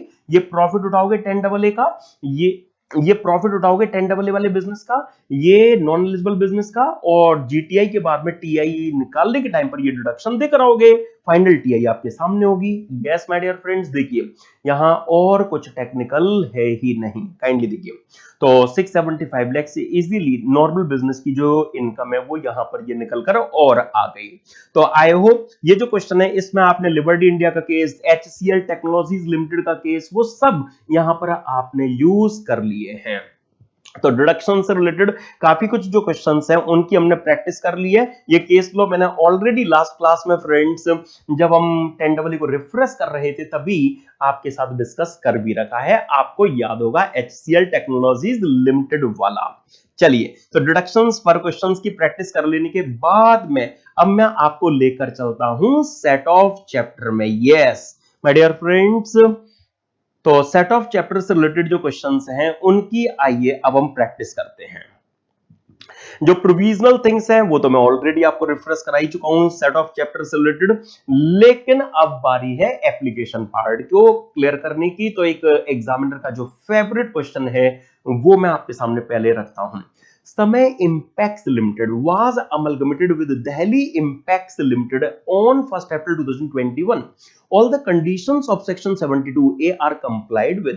समय Impex Limited has the following carried forward losses as assessed up to AY 21-22 means previous year 2021 तक, मतलब अमलगमेशन होने से पहले तक अमलगमेटिंग कंपनी के जो भी एक्यूमुलेटेड लॉसेस, असेस लॉसेस वगैरह है वो हमें यहां पर ये गिवन है। राइट माय डियर फ्रेंड्स, तो समय इंपैक्स लिमिटेड है यहां हमारे इस एग्जांपल में अमलगमेटिंग कंपनी, और दिल्ली इंपैक्स लिमिटेड है हमारे इस एग्जांपल में कौन, अमलगमेटेड कंपनी। ओके, हमें क्या रिक्वायर्ड है, you are required to compute the total income और loss of Delhi Impex limited for AY 22-23। ठीक है फ्रेंड्स, तो बस अब अमलगमेटेड लिमिटेड की हमें टोटल इनकम निकालने के लिए जो अमलगमेटिंग कंपनी के लॉसेस वगैरह की डिटेल जो दी गई है वो देखिए। स्पेकुलेटिव लॉस 5 लाख का, क्या अमलगमेटेड कंपनी को अमलगमेटिंग कंपनी के इस स्पेकुलेटिव लॉस का बेनिफिट मिलेगा? Then answer is no. याद करो, एक्यूमुलेटेड लॉस का मीनिंग सेक्शन 72A में आपने रिफ्रेश किया था, वहां पर पीजीबीपी एड का लॉस आएगा, वो भी other than speculative loss. Right, इसके बाद अनएब्सॉर्ब्ड डेप्रिसिएशन गिवन है 18 लाख का, क्या इस पर सेक्शन 72A में जो बेनिफिट है वो अमलगमेटेड कंपनी ले सकेंगी? ऑफ कोर्स 72A में इसके लिए कोई मना ही नहीं है। Unabsorbed expenditure of capital nature on scientific research 2 lakh का, क्या इस पर बेनिफिट मिलेगा? यस, लेकिन कहां? सेक्शन 35 में।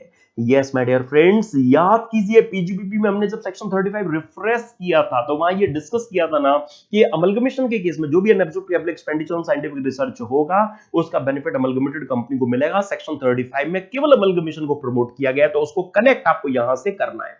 राइट, तो स्पेकुलेटिव लॉस पर तो कुछ भी अमलगमेटेड कंपनी के लिए फेवरेबल नहीं है। अनएब्सॉर्ब्ड डेप्रिसिएशन पर सेक्शन 72A है, unabsorbed capital expenditure on scientific research के लिए सेक्शन 35 है, बिजनेस लॉस के लिए तो सेक्शन 72A जिंदाबाद। इसका बेनिफिट तो 72A से अमलगमेटेड कंपनी ले ही सकेंगी। Now Delhi Impex limited has computed a profit of rupees 175 lakhs for the financial year 21-22 before setting off the eligible losses of Samay Impacts Limited, but after providing depreciation at the rate of 15% per annum on rupees 160 lakhs being the consideration at which the planted machinery were transferred to Delhi Impacts Limited।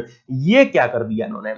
अरे section 43 clause 6 की जो explanation 2 है वो क्या कहती है कि जो ब्लॉक ऑफ असेट का ट्रांसफर अमलगमेशन में नजर आएगा वहां अमलगमेटेड कंपनी के लिए जो कॉस्ट है वो क्या कंसीडर की जाएगी, जो अमलगमेटिंग कंपनी के लिए डब्ल्यूडीबी रही होगी, और वो ये है written down value of the ever planted machinery of Samay Impacts Limited as per Income Tax Act 1961 on 31st March 2021 was rupees 100 lakhs। तो अब हम क्या बोलेंगे यहीं तक के पर्टिकुलर्स के बेस पर कि अमलगमेटेड कंपनी के लिए जो डीम्ड कॉस्ट है वो ये 100 लाख बननी है, इसका उन्हें 15% डेबिट करना चाहिए था, लेकिन उन्होंने तो 160 लाख का कर डाला। तो हम क्या बोलेंगे यहां पर माय डियर फ्रेंड्स, हम यहां पर यही कहेंगे कि जो इन्होंने 60 लाख पर 15% डेप्रिसिएशन जो एक्स्ट्रा डेबिट कर रखा है, 60 लाख पर इन्होंने 15% डेप्रिसिएशन जो एक्स्ट्रा डेबिट कर रखा है वो डिसअलाउ किया जाएगा, एडबैक किया जाएगा। The above profit of Delhi Impacts Limited includes speculative profit of rupees 15 lakhs। हम कहेंगे उससे कोई फर्क नहीं पड़ता, उससे कोई फर्क नहीं पड़ता कि आपके पास स्पेकुलेटिव प्रॉफिट है तो आप ये मत सोचिए कि अमलगमेटिंग कंपनी के स्पेकुलेटिव लॉस का आपको फायदा मिल जाएगा ना, मतलब ही नहीं है। The setup should be on the basis of the order provided under section 72 subsection 2। तो my dear friends, यहां इस केस में सेक्शन 72 सबसेक्शन 2 में क्या ऑर्डर है? पहले करेंट ईयर डेप्रिसिएशन, फिर ब्रॉट फॉरवर्ड लॉस, फिर उसके बाद brought forward unabsorbed depreciation, brought forward unabsorbed capital expenditure on scientific research और एंड सो ऑन। ठीक है, तो अब इस केस में हम तो क्या बोलेंगे, इस अमलगमेटेड कंपनी को भैया अपना प्रॉफिट उठा लो 175 लाख का, उसमें जो डिसलाइबल डेप्रिसिएशन है वो डिसअलाउ कर लो, राइट। और ये जो आप अमाउंट आया इसमें से आप पहले जो ब्रॉट फॉरवर्ड बिजनेस लॉस है वो 125 लाख का माइनस कर लेना, उसके बाद में जो अनएब्सॉर्ब्ड डेप्रिसिएशन है वो एडजस्ट कर लो, unabsorbed capital expenditure on scientific research है वो एडजस्ट कर लो, ये जो भी बचेगा वो आपकी टोटल इनकम यहां पर बनेगा। देखिए, तो जो भी प्रॉफिट है वो उठाया हमने, उसके बाद में हमने सबसे पहले जो एक्सेस डेप्रिसिएशन इन्होंने डेबिट कर रखा है 16 लाख का 15% वो यहां पर रिवर्स कराया, और फिर इसके बाद में हमने इन्हें एडजस्टमेंट देना स्टार्ट किया। पहले बिजनेस लॉस एडजस्ट कराया, अनएब्सॉर्ब्ड डेप्रिसिएशन एडजस्ट कराया, unabsorbed capital expenditure on scientific research adjust कराया, ये total income Delhi impacts limited की माय डियर फ्रेंड्स यहां पर कहलाएगी। ठीक है, एक छोटी सी बात मुझे सेट ऑफ को मैंने जब आपको रिवाइज कराया था तब एक छोटी सी बात मुझे वहां करेक्ट आपको करानी है, और वो ऑर्डर ऑफ सेट ऑफ को लेकर करानी है। ऑर्डर ऑफ सेट ऑफ के लिए जो रेफरेंस हमने यहां यूज किया था बस वो मुझे आपको करेक्ट कराना है। बेसिकली ये सेक्शन 72 सबसेक्शन 2 की बात है, ये सेक्शन 72 सबसेक्शन 2 की बात है।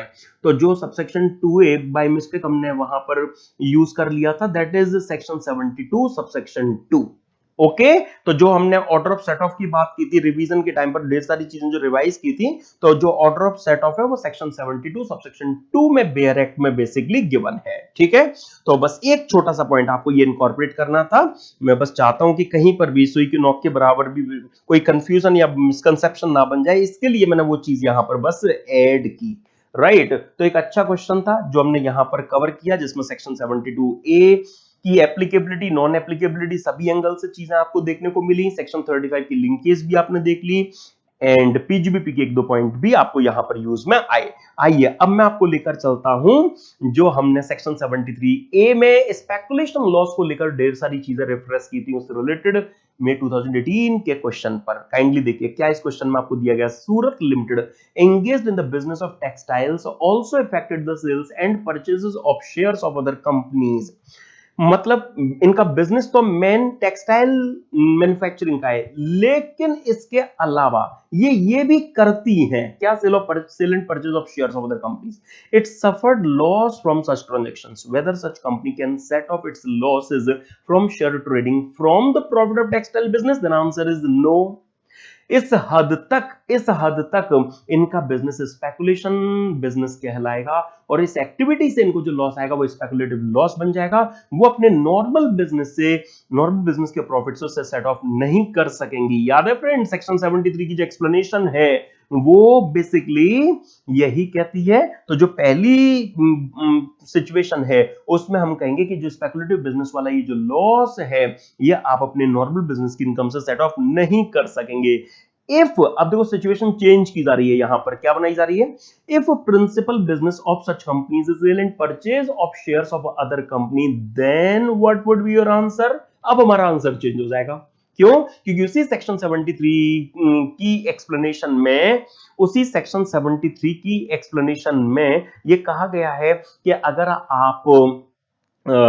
आपकी जीटीआई में, मतलब अगर आप इन्वेस्टमेंट कंपनी है, अगर आप बैंकिंग या लोन्स एडवांसेस ग्रांटिंग के बिजनेस में एंगेज्ड हैं, और वहीं तीसरा एक्सेप्शन था क्या क्या, अगर आप ट्रेडिंग इन शेयर्स में अगर एंगेज्ड है, तो फिर उस केस में वो जो एक्सप्लेनेशन सेक्शन 73 की थी वो एप्लीकेबल आप पर नहीं होगी। माय डियर फ्रेंड्स याद कीजिए, ये कुछ भी नया नहीं है, ये तीनों एक्सेप्शन हमने वहां पर रिफ्रेश भी किए थे सेक्शन 73 के एक्सप्लेनेशन में ही, वो तीनों एक्सेप्शंस आपको देखने को मिले भी थे। तो सेक्शन 73 की जो एक्सप्लेनेशन आपने देखी थी उसके एक्सेप्शंस में हम कहेंगे ये जो तीसरा एक्सेप्शन है उसमें जो केस है वो एसएससी का फॉल अप करने लगेगा, जिसकी वजह से स्पेकुलेशन लॉस में उनका जो केस है वो इस सिचुएशन में नहीं जाएगा। राइट माय डियर फ्रेंड्स, तो देखिए, तो ये जो आपने सिचुएशन जो चेंज कर दी है तो हमारा आंसर भी अकॉर्डिंगली इस केस में अब चेंज हो जाएगा। तो अगर आपने सिचुएशन यहां पर चेंज कर दी है तो इस केस में हम कहेंगे हमारा आंसर भी अकॉर्डिंगली चेंज हो जाएगा। तो यस, यस, अगर आपने एक आगे प्रिंसिपल बिजनेस अगर शेयर ट्रेडिंग का अगर इनका है, सेल परचेज ऑफ शेयर्स का अगर है, तो फिर अगर ऐसी सिचुएशन अगर है तो फिर इनका स्पेकुलेटिव बिजनेस नहीं माना जाएगा और इस केस में अपनी इस एक्टिविटी के इस लॉस को वो अपने अदर बिजनेस की इनकम से भी सेट ऑफ कर सकेंगी। राइट माय डियर फ्रेंड्स, हमने जो केस लॉस डिस्कस किए थे उनसे रिलेटेड जो क्वेश्चन है वो देखिएगा जरा। अब याद है आपको नॉर्मल प्रिंसिपल क्या है? assess you incurred the loss and who wants to carry forward such loss must be same, है ना?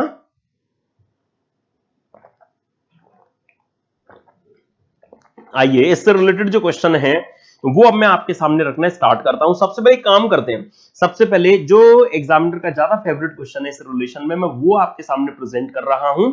X carrying on a business as a sole proprietor died on 31st March 2022. On his death, the same business was continued by his legal heirs by forming a firm. As on 31st March 2022, a determined business loss of rupees 5 lakhs is to be carried forward under the IT Act 1961. Does the firm consisting of all legal heirs of Mr. X get a right to have this loss adjusted against its current income? याद करो ना Madhukant M Mehta का case. My dear friends, वहां exact जो situation है वो मैंने आपके साथ डिस्कस कर रखी है कि जहां देखिए याद कीजिए फ्रेंड्स, मधुकांत एम मेहता का हमने जो केस रेफरेंस किया था वहां पर यही चीज थी जो एक्चुअली आपको देखने को मिली थी। इंडिविजुअल को अपने बिजनेस में लॉस हुआ था, उनकी डेथ हो गई, उनका बिजनेस उनके सन को चला गया, सन ने फर्म फॉर्म की और फर्म को बिजनेस में प्रॉफिट आया। क्या सेटअप मिलेगा? यस। क्यों? क्योंकि ये सक्सेशन बाय इनहेरिटेंस का केस है, डेथ केस है। तो जहां डेथ केस होगा वहां पर सेक्शन 72 वहां पर जो लॉस का बेनिफिट है वो मिलेगा। राइट तो बस ये मधुकांत एम मेहता वाला जो केस है वो हमें यहां पर माय डियर फ्रेंड्स अप्लाई करना है, नथिंग एल्स, और इसमें कुछ टेक्निकल है ही नहीं। तो सेक्शन 78 सबसेक्शन 2 नॉर्मली एसएससी का सेम होना रिक्वायर बनाता है कि एसएससी सेम होना चाहिए, लेकिन उसका एक एक्सेप्शन है, अदरवाइज देन बाय इनहेरिटेंस। तो अगर डेथ केस अगर है तो फिर उस केस में कोई दिक्कत नहीं है। तो सुप्रीम कोर्ट ने यही कहा कि इस केस में एक इंडिविजुअल की डेथ हुई है, उनके जो भी लीगल एयर्स हैं उनको बिजनेस इनहेरिटेंस में मिला है, वो बिजनेस को अगर फर्म की कैपेसिटी में चला रहे हैं तो सिंस ये सक्सेशन बाय इनहेरिटेंस का केस है इसीलिए यहां जो डिसीज्ड के बिजनेस के लॉस का जो बेनिफिट है वो ये फर्म क्लेम कर सकेगी, क्योंकि ये सक्सेशन बाय इनहेरिटेंस का मतलब डेथ केस है। लेकिन इस रूलिंग का मिसयूज करने की जो कोशिश की गई थी वो केस भी देखिए। ST and Company partnership firm was dissolved and as per the dissolution deed of the partnership firm with effect from 18 September 2021 as one of the partners of erstwhile firm took over the entire business of the partnership firm in his individual capacity including fixed assets, current assets and liabilities, and the other partner was paid his dues. He then continued the business as a sole proprietor with effect from that date. The assessee, relying upon section 78 subsection 2, claimed the set off of the losses suffered by the erstwhile partnership firm against his income earned by an individual proprietor, considering the case as inheritance of business. The claim of the assessee was disallowed by the assessing officer, examine the correctness of the action of the AO. यहां आप देख रहे हैं friends, ऐसा case भी हम already refresh करके आए रिवीजन सेशन में, प्रमोद मित्तल का दिल्ली हाईकोर्ट का, याद करो। यहां क्या डेथ केस है? ना। क्या ये सक्सेशन बाय इनहेरिटेंस का केस है? ना। यहां डेथ केस नहीं है, यहां फर्म को एक बिजनेस में लॉस हुआ था, उस फर्म का डिसोल्यूशन हुआ और एक पार्टनर ने उसको अगर टेक ओवर कर लिया तो फिर उस फर्म के लॉस का बेनिफिट वो इंडिविजुअल पार्टनर लेना चाहेगा, वो नहीं मिल पाएगा। माय डियर फ्रेंड्स, जो हमने प्रमोद मित्तल का केस दिल्ली हाईकोर्ट का डिस्कस किया था वो बस आपको यहां पर यूज में लेना था। तो यहां सेक्शन 78(2) का जो एक्सेप्शन है सक्सेशन बाय इनहेरिटेंस वाला, सिंस ये डेथ केस नहीं है इसलिए वो एप्लीकेबल इस प्रेजेंट केस में नहीं होगा।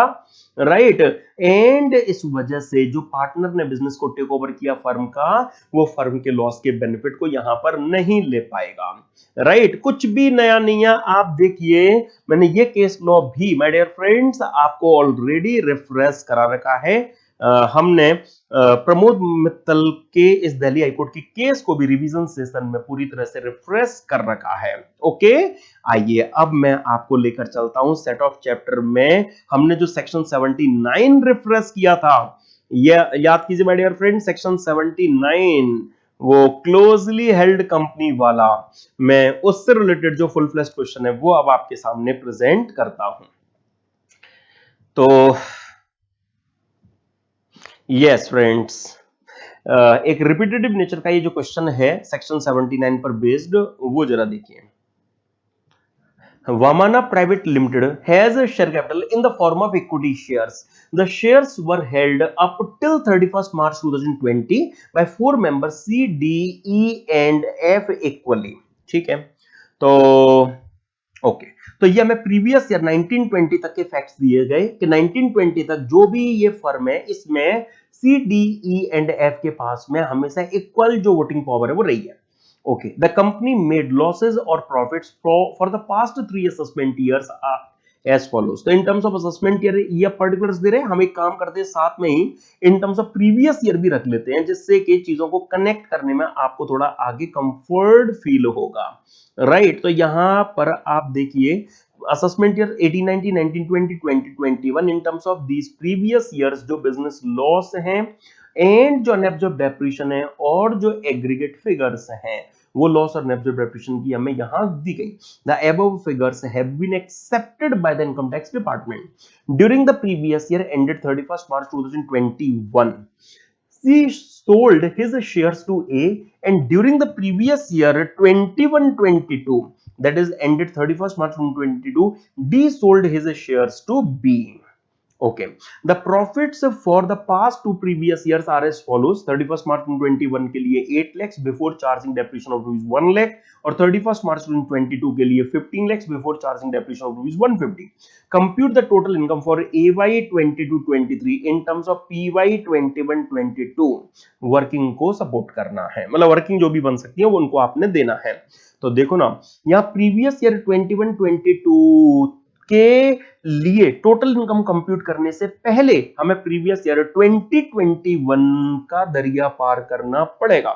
यस फ्रेंड्स, प्रीवियस ईयर 2021 से क्या कैरी फॉरवर्ड हो रहा है वो फिर प्रीवियस ईयर 21-22 में ब्रॉट फॉरवर्ड होगा। प्रीवियस ईयर 21-22 की टोटल इनकम तो उसी के बेस पर निकलेगी। तो हम पहले प्रीवियस ईयर 2021 से स्टार्ट करते हैं। आप देखिए 2021 के लिए इनका जो प्रॉफिट हमें दिया गया 8 lakhs before current year depreciation of rupees 1 lakh।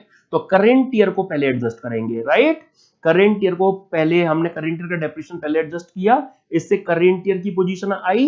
अब ब्रॉट फॉरवर्ड चेक करो, ब्रॉट फॉरवर्ड बिजनेस लॉस है 6 lakhs का, ब्रॉट फॉरवर्ड एब्सॉर्ब डेप्रिसिएशन है 13 lakhs का। पहले सेक्शन 72 सबसेक्शन 2 क्या बोलता है, लॉस पहले एडजस्ट किया जाए। ओके, तो जो ब्रॉट फॉरवर्ड बिजनेस लॉस है वो हम 6 lakhs का पहले एडजस्ट कर देंगे, हो गया पूरा एडजस्ट। और जो बच गया 1 लाख का प्रॉफिट, हम कहेंगे 1 लाख तक का आप अनएब्सॉर्ब डेप्रिसिएशन और एडजस्ट कर लीजिए। यस फ्रेंड्स, तो 1 लाख तक का अनएब्सॉर्ब डेप्रिसिएशन और एडजस्ट हो जाएगा। जो टैक्सेबल इनकम प्रीवियस ईयर 2021 की रहेगी वो नील कहलाएगी। लेकिन प्रीवियस ईयर 2021 से 21-22 में जो ब्रॉट फॉरवर्ड पोजीशन है, क्या कोई ब्रॉट फॉरवर्ड लॉस है? देन आंसर इज नो, क्योंकि जो 6 लाख था पूरा एडजस्ट हो गया। हाँ, ब्रॉट फॉरवर्ड अनएब्सॉर्ब डेप्रिसिएशन जरूर है, कितना? टोटल 13 में से केवल अभी 1 लाख एडजस्ट हुआ, तो 12 lakhs का, राइट माय डियर फ्रेंड्स। देखो ये तो मैंने सेक्शन 72 सबसेक्शन 2 का जो सीक्वेंस है वो बस फॉलो किया है, राइट। अब हम मेनली कंसर्न है यहाँ प्रीवियस ईयर 21-22 का, हमें प्रॉफिट कितना दिया गया 15 lakhs। ठीक है, तो रखते हैं 15 lakhs को, करेंट ईयर को पहले सेटल करते हैं, करेंट ईयर का डेप्रिसिएशन 150 पहले एडजस्ट करते हैं। अच्छा, कितना 1350, यहां पर करेंट ईयर का प्रॉफिट रह गया, कोई ब्रॉट फॉरवर्ड लॉस है क्या? ना, बिल्कुल नहीं है। ओके, तो अनएब्सॉर्ब डेप्रिसिएशन जो भी है उसको एडजस्ट कर लो, कितना है 12 lakhs का, पूरा एडजस्ट हो गया। टोटल इनकम पूछ रहे थे आप अभी हमसे, हाँ ये रही टोटल इनकम प्रीवियस ईयर 21-22 की, दैट इज 1,50,000 रुपीज की, दैट इज 1,50,000 रुपीज की। देखिए सर आप, तो फ्रेंड्स जो पर्टिकुलर समय दिए गए उन पर्टिकुलर से हमें कैसे कंक्लूड करना है, सिचुएशन को कैसे हैंडल करना है, वो बस तरीका आपके पास होना चाहिए। आप देखिए प्रॉपर प्रेजेंटेशन आपको यहां गिवन है। तो सबसे पहले हमने प्रीवियस ईयर 2021 को सेटल किया, वहां पर लॉस पूरा एडजस्ट हो गया था, एब्जॉर्ब प्रिपरेशन 1 लाख तक, और फिर आए हम प्रीवियस ईयर 21-22 में, यस, और वहां हमने जो बचा हुआ नेब्जॉर्ब डेप्रिसिएशन था 12 lakhs का, वो एडजस्ट किया, और जो आप हमसे पूछ रहे थे वो हमने रिजल्ट यहां पर ये 150 निकाल कर रख दिया। ओके, यही तो आपकी हमसे एक्सपेक्टेशन थी, ठीक है ना जी। चलो, तो सेट ऑफ चैप्टर में सेक्शन 79 से रिलेटेड भी एक जो कंप्लीट क्वेश्चन है वो हमने यहां पर डिस्कस कर लिया। इसी तरह के क्वेश्चंस है जो आपको दिए जाते रहे हैं इस टॉपिक पर, लेकिन अब मैं ले चलता हूं आपको क्लबिंग ऑफ इनकम में। ओके, प्रोविजनल और कॉन्सेप्चुअल एस्पेक्ट तो हम रिफ्रेश कर चुके हैं रिवीजन सेशन में, लेकिन बारी है अब क्वेश्चंस डिस्कस करने की। तो आइए जरा सबसे पहले सेक्शन 64 से रिलेटेड क्वेश्चन मैं आपके सामने रखता हूं। Mr. X is a fashion designer having lucrative business, मतलब highly profit making business simply. His wife is a model. Mr. X pays her monthly salary of rupees 2,10,000. The assessing officer, while admitting that the salary is an admissible deduction because wife is a model, है ना, हाँ, in computing the total income of Mr. X had applied the provisions of section 64(1) and clubbed the income, that is salary of his wife, in the hands of Mr. X. Discuss the correctness of the action of the AO. AO क्या लगा रहा है पता है, rule, my dear friends, AO यहां पर क्या rule लगा रहा है, AO ये रूल लगा रहा है कि लॉ में सेक्शन 64(1)(2) में ये लिखा है कि अगर इंडिविजुअल का किसी कंसर्न में सब्सटेंशियल इंटरेस्ट है और उस कंसर्न से अगर उनके स्पाउस को अगर कोई रिम्यूनरेशन मिल रहा है तो वो इंडिविजुअल की इनकम में क्लब किया जाएगा।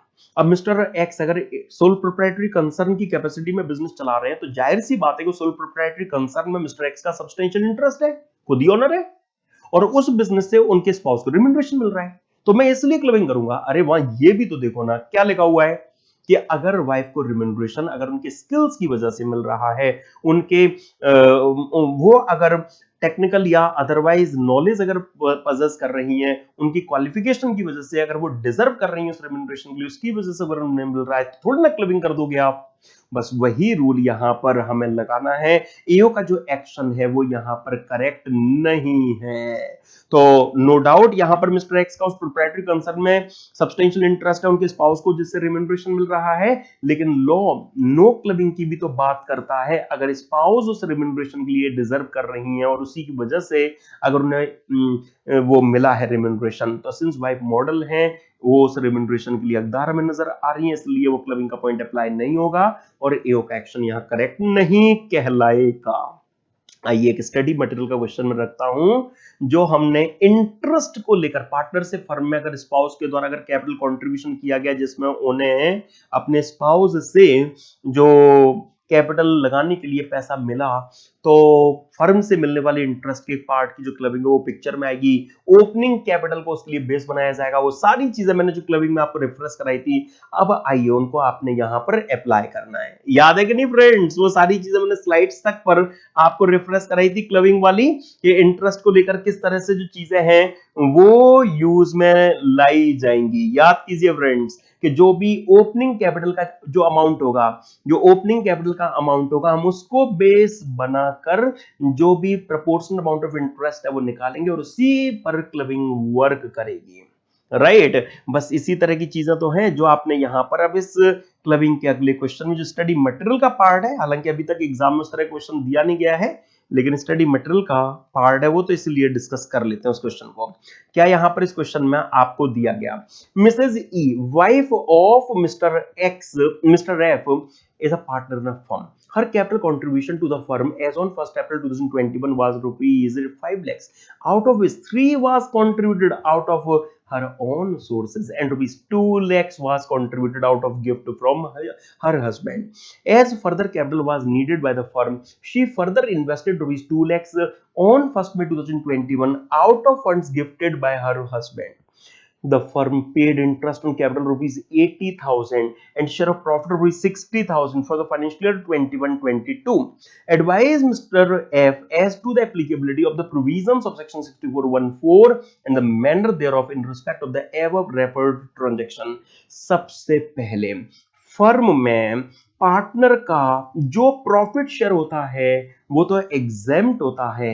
Yes, profit share of a partner in a firm section 10(2)(a) में एग्जेम्प्ट होता है. हमने असेसमेंट ऑफ फर्म में ये रिफ्रेश भी किया था, तो उसके लिए तो क्लबिंग का कोई मैटर ही नहीं है, क्योंकि वो जो एग्जेम्प्टेड प्रॉफिट शेयर है जिसको हम किसी भी पर्पस के लिए टोटल इनकम का पार्ट बनाते ही नहीं, यस, तो वो तो कंसिडरेबल ही नहीं है, इसलिए उस पर तो क्लबिंग का कोई पॉइंट ही नहीं है, क्योंकि उससे तो रेट पर्पस या अदरवाइज हम किसी भी पर्पस के लिए कंसिडर करते ही नहीं. फ्लैट एग्जेम्प्ट है.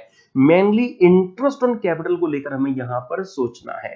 तो इसके लिए आप बस क्या करेंगे, जो ईयर के बिगिनिंग में टोटल कैपिटल का अमाउंट था उसमें हस्बैंड से कितना मिला था 2 लाख, तो 2/5 कर दो ना. यस माय डियर फ्रेंड्स, तो 32,000 रुपीस की हम कहेंगे यहां पर मिस्टर एफ के हैंड्स में क्लबिंग होगी. Yes, that's it. तो मिस्टर एफ के हैंड्स में 32,000 रुपीस की हम कहेंगे यहां पर जो क्लबिंग है वो होगी. तो सेक्शन 64 में जिस तरह की चीजें आप देखकर आए हैं, वहां जो एक्सप्लेनेशन हमने डिस्कस की थी उसके अकॉर्डिंगली आपने बस यहां पर इस तरह से जो इंटरेस्ट का अमाउंट है वो मिस्टर एफ के हैंड्स में क्लब करना है. ओके, बाकी profit share of partner firm वाला जो पॉइंट है उस पर तो क्लबिंग वर्क करेगी नहीं, क्योंकि क्लबिंग के लिए पहले इनकम कंसिडरेबल होनी चाहिए. राइट माय डियर फ्रेंड्स, आइए मैं ले चलता हूं आपको, एक हमने जो कॉन्सेप्ट रिफ्रेश किया था उससे रिलेटेड क्वेश्चन आपको जो ये दिया गया. Mr. A has gifted a house property valued at rupees 50 lakhs to his wife Mrs. A, who in turn has gifted the same to Mrs. C, their daughter-in-law. The house was let out at rupees 25,000 per month throughout the year. Compute the total income of Mr. A and Mrs. C with 1 minute. बस यहीं तक देखते हैं पहले. तो याद करो friends, ये जो सिचुएशन यहां पर बन रही है एज इट इज सिचुएशन हमने क्लबिंग जब हम रिफ्रेश कर रहे थे तो वहां पर बना ली थी. यस, आप याद कीजिए, वहीं पर हमने एक इस तरह की जो सिचुएशन है वो एडिशनली बना ली थी, केवल इनडायरेक्टली वाले कॉन्सेप्ट को रिफ्रेश करने के लिए कि इंडिविजुअल ने अगर अपने स्पाउस को कुछ दिया, हमने डिवेंचर का एग्जांपल बनाया, वहां प्रॉपर्टी की बात है. स्पाउस ने आगे अगर अपनी डॉटर इन लॉ को, like that is son's wife को, अगर वो चीज फर्दर पास ऑन कर दी, तो ये इंडिविजुअल के द्वारा अपने स्पाउस को किया गया ट्रांसफर नहीं, बल्कि इंडिविजुअल के द्वारा इनडायरेक्टली अपने सन्स वाइफ को, अपनी डॉटर इन लॉ को किया गया ट्रांसफर कहलाएगा.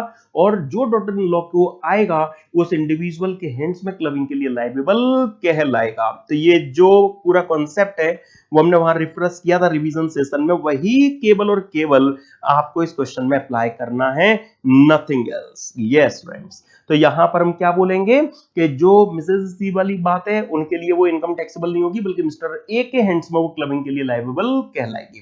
तो आप क्या करेंगे, सेक्शन 64 को यहां पर इफेक्ट में देंगे, लाएंगे. इनडायरेक्टली भी सन्स वाइफ को अगर ट्रांसफर अगर हो रहा है असेट का, तो जो ओरिजिनल ट्रांसफर इंडिविजुअल है उन्हीं के हैंड्स में टैक्सेबिलिटी आएगी.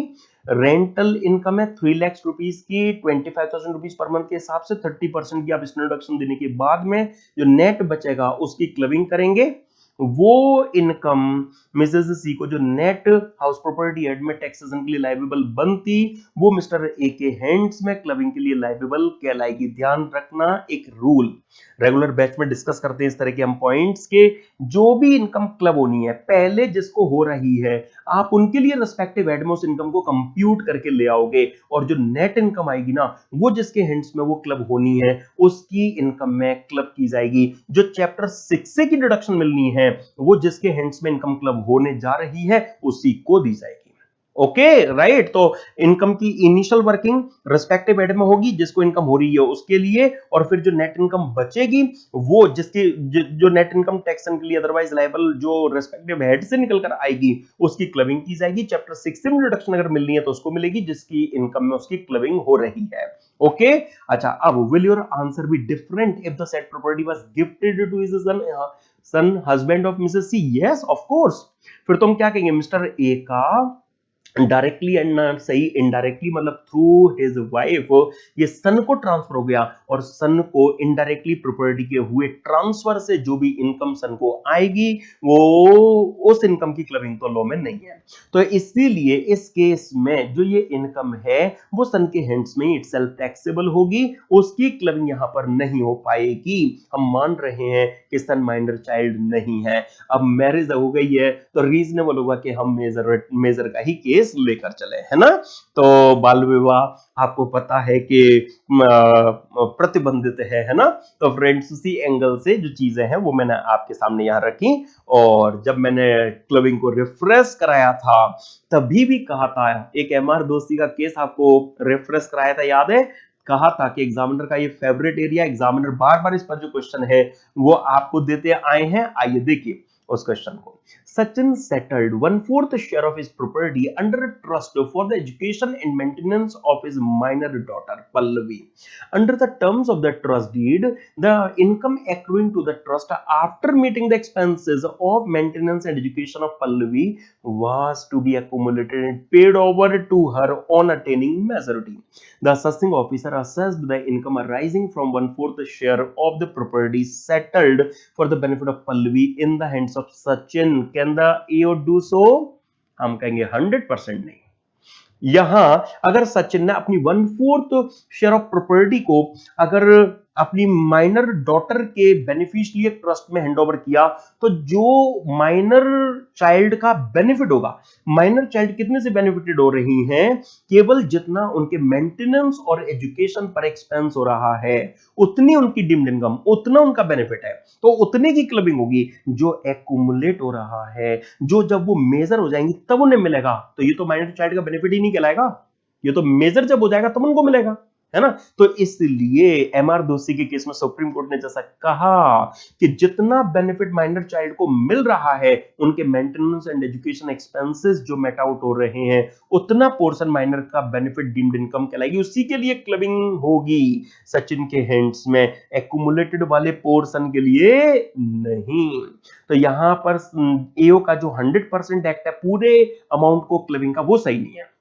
जो सुप्रीम कोर्ट की रूलिंग है, जो सुप्रीम कोर्ट की रूलिंग है कि जो रिमेनिंग इनकम एक्यूमुलेट हो रही है, जो मैच्योरिटी के बाद में मिलने वाली है, तो वो माइनर को होने वाला बेनिफिट नहीं है, राइट। माइनर को एक लिमिट में बेनिफिट यहां पर हो रहा है, ठीक है। क्लबिंग के प्रोविजन बस उस हद तक अट्रैक्टेड होंगे। Simply speaking, only so much of the income as is used for meeting the education and maintenance expense of Pallavi during the current year should be clubbed in the hands of Sachin after providing for an exemption of rupees 1500 under section 1032, assuming that Sachin total income is greater than his spouse's total income.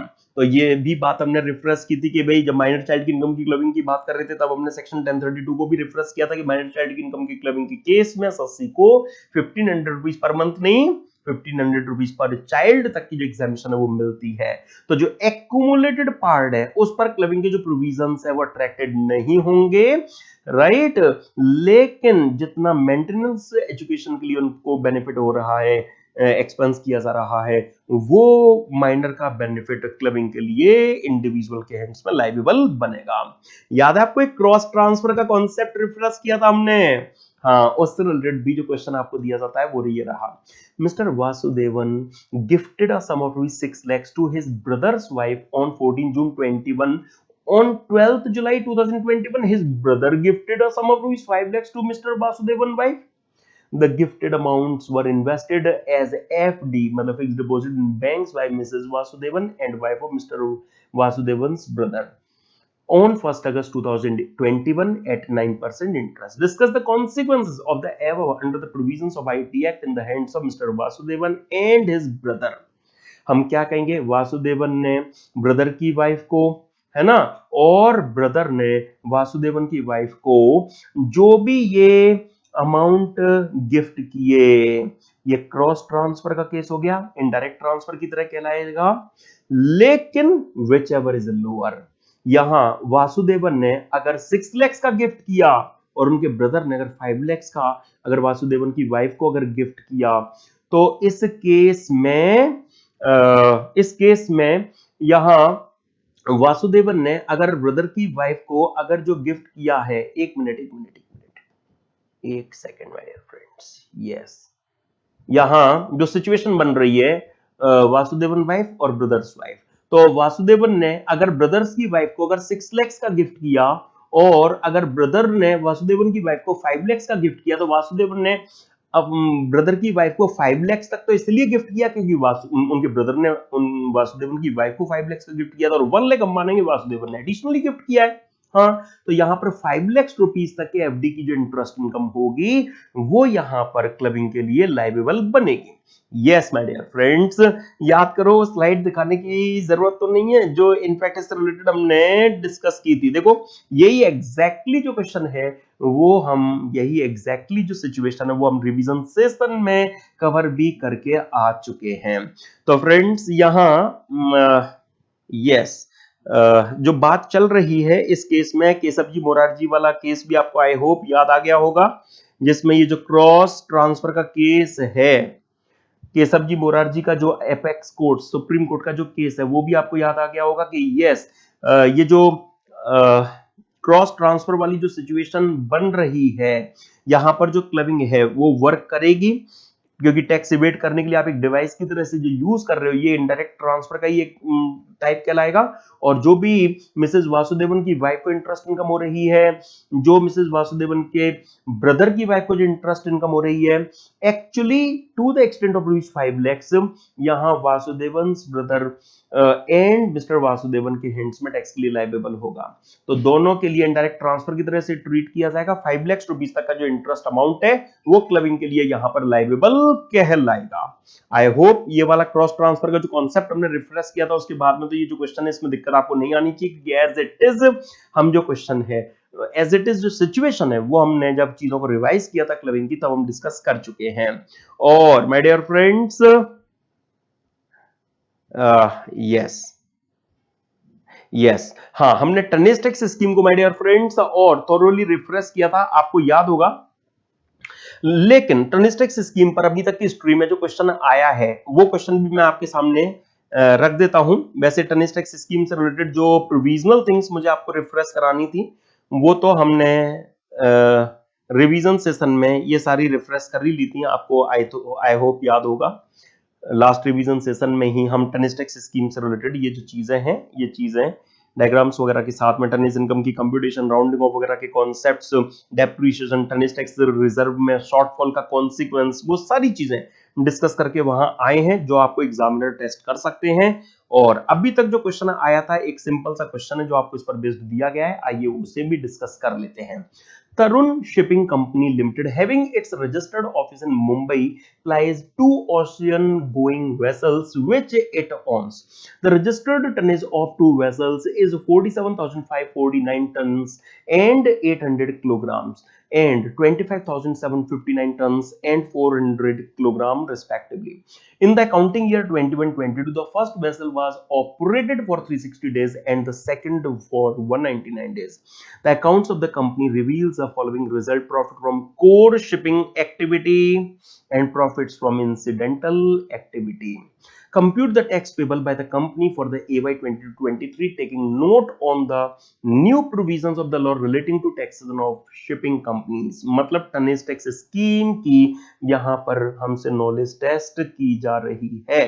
तो friends वहां याद कीजिए, जो आपका actual shipping income है उससे हमें कोई मतलब नहीं है, वहां पर नोशनल इनकम के टैक्सेशन की बात है। वहां शिपिंग, वहां ईच शिप की जो कैरिंग कैपेसिटी, जो टनेज कैपेसिटी होगी उस पर जो प्रिज्यूम्टिव रेट्स हैं वो अप्लाई करके हम प्रिज्यूम्टिव इनकम निकालेंगे। एक्चुअल शिपिंग इनकम का यहां कोई यूज नहीं है।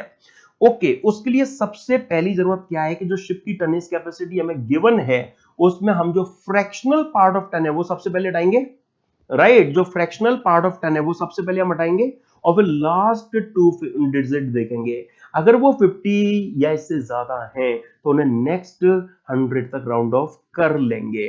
तो मतलब इस केस में जो पहला शिप है उसके लिए टनेज कैपेसिटी हम कितनी लेने वाले हैं? 47,460 टन। Yes, 47,460 ton. और सेकंड के लिए हम क्या लेने वाले हैं? तो 25,760 ton. Yes my dear friends, बस अब तो यहां पर कुछ रह ही नहीं गया। यहां पर पहले डेली टनेज इनकम हमें निकालने की जरूरत पड़ेगी। यस माय डियर फ्रेंड्स, पहले हमें डेली टनेज इनकम निकालनी है। तो फर्स्ट 1000 टन के लिए याद है 70 रुपीज पर 100 टन, तो कितना हो गया 1000 into 70 divide by 100।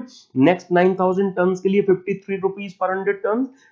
Next 15,000 ton के लिए 42 रुपीज पर 100 टन। ये रेट्स याद रखनी है, ध्यान रखना फ्रेंड्स। और जो भी 25,000 टन से ऊपर बच गया वो एक्सेस जो पोर्शन है 47,500 माइनस 25, उसके बाद जो भी बच गया 22,500 उसके लिए 29 rupees per 100 ton.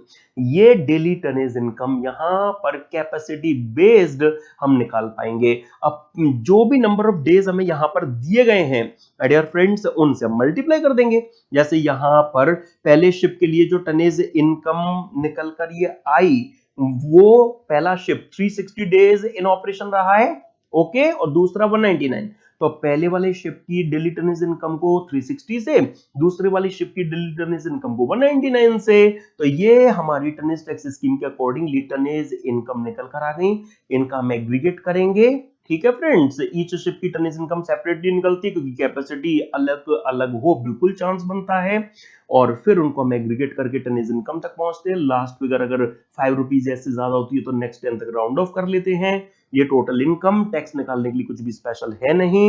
Indian company है 30% टैक्स 4% सेस। ये आ गया यहाँ पर final payable some, round of कर लेंगे इसको भी। लास्ट फिगर 5 रुपीज है, नेक्स्ट 10 तक आप उसे राउंड ऑफ करेंगे। तो सेक्शन 288 बी का राउंडिंग ऑफ वाला इफेक्ट आपने यहाँ टैक्स लायबिलिटी में माय डियर फ्रेंड्स दे दिया, और टोटल इनकम में भी आपने सेक्शन 288 ए का जो राउंडिंग ऑफ इफेक्ट है वो यहां पर ले लिया। ओके, बस कैसे टनेज कैपेसिटी राउंड ऑफ होती है वो तरीका हम ऑलरेडी डिस्कस कर ही चुके हैं। तो टनेज टैक्स स्कीम पर तो अभी तक की हिस्ट्री में जो क्वेश्चन आपको दिया गया वो बस केवल और केवल यही क्वेश्चन रहा है, राइट माय डियर फ्रेंड्स। हाँ, बाकी मैं कोशिश करूंगा कुछ अच्छे अच्छे केस सिनेरियोज एमसीक्यूज वगैरह आपके साथ डिस्कस करूं। टनेज टैक्स स्कीम का जो एक केस सिनेरियो है वो मैं केस सिनेरियोज वगैरह पर आपके लिए कुछ सेशन प्लान कर लूंगा, उसमें मैं आपको कोशिश करूंगा वो सब भी रिफ्रेश करा दूं।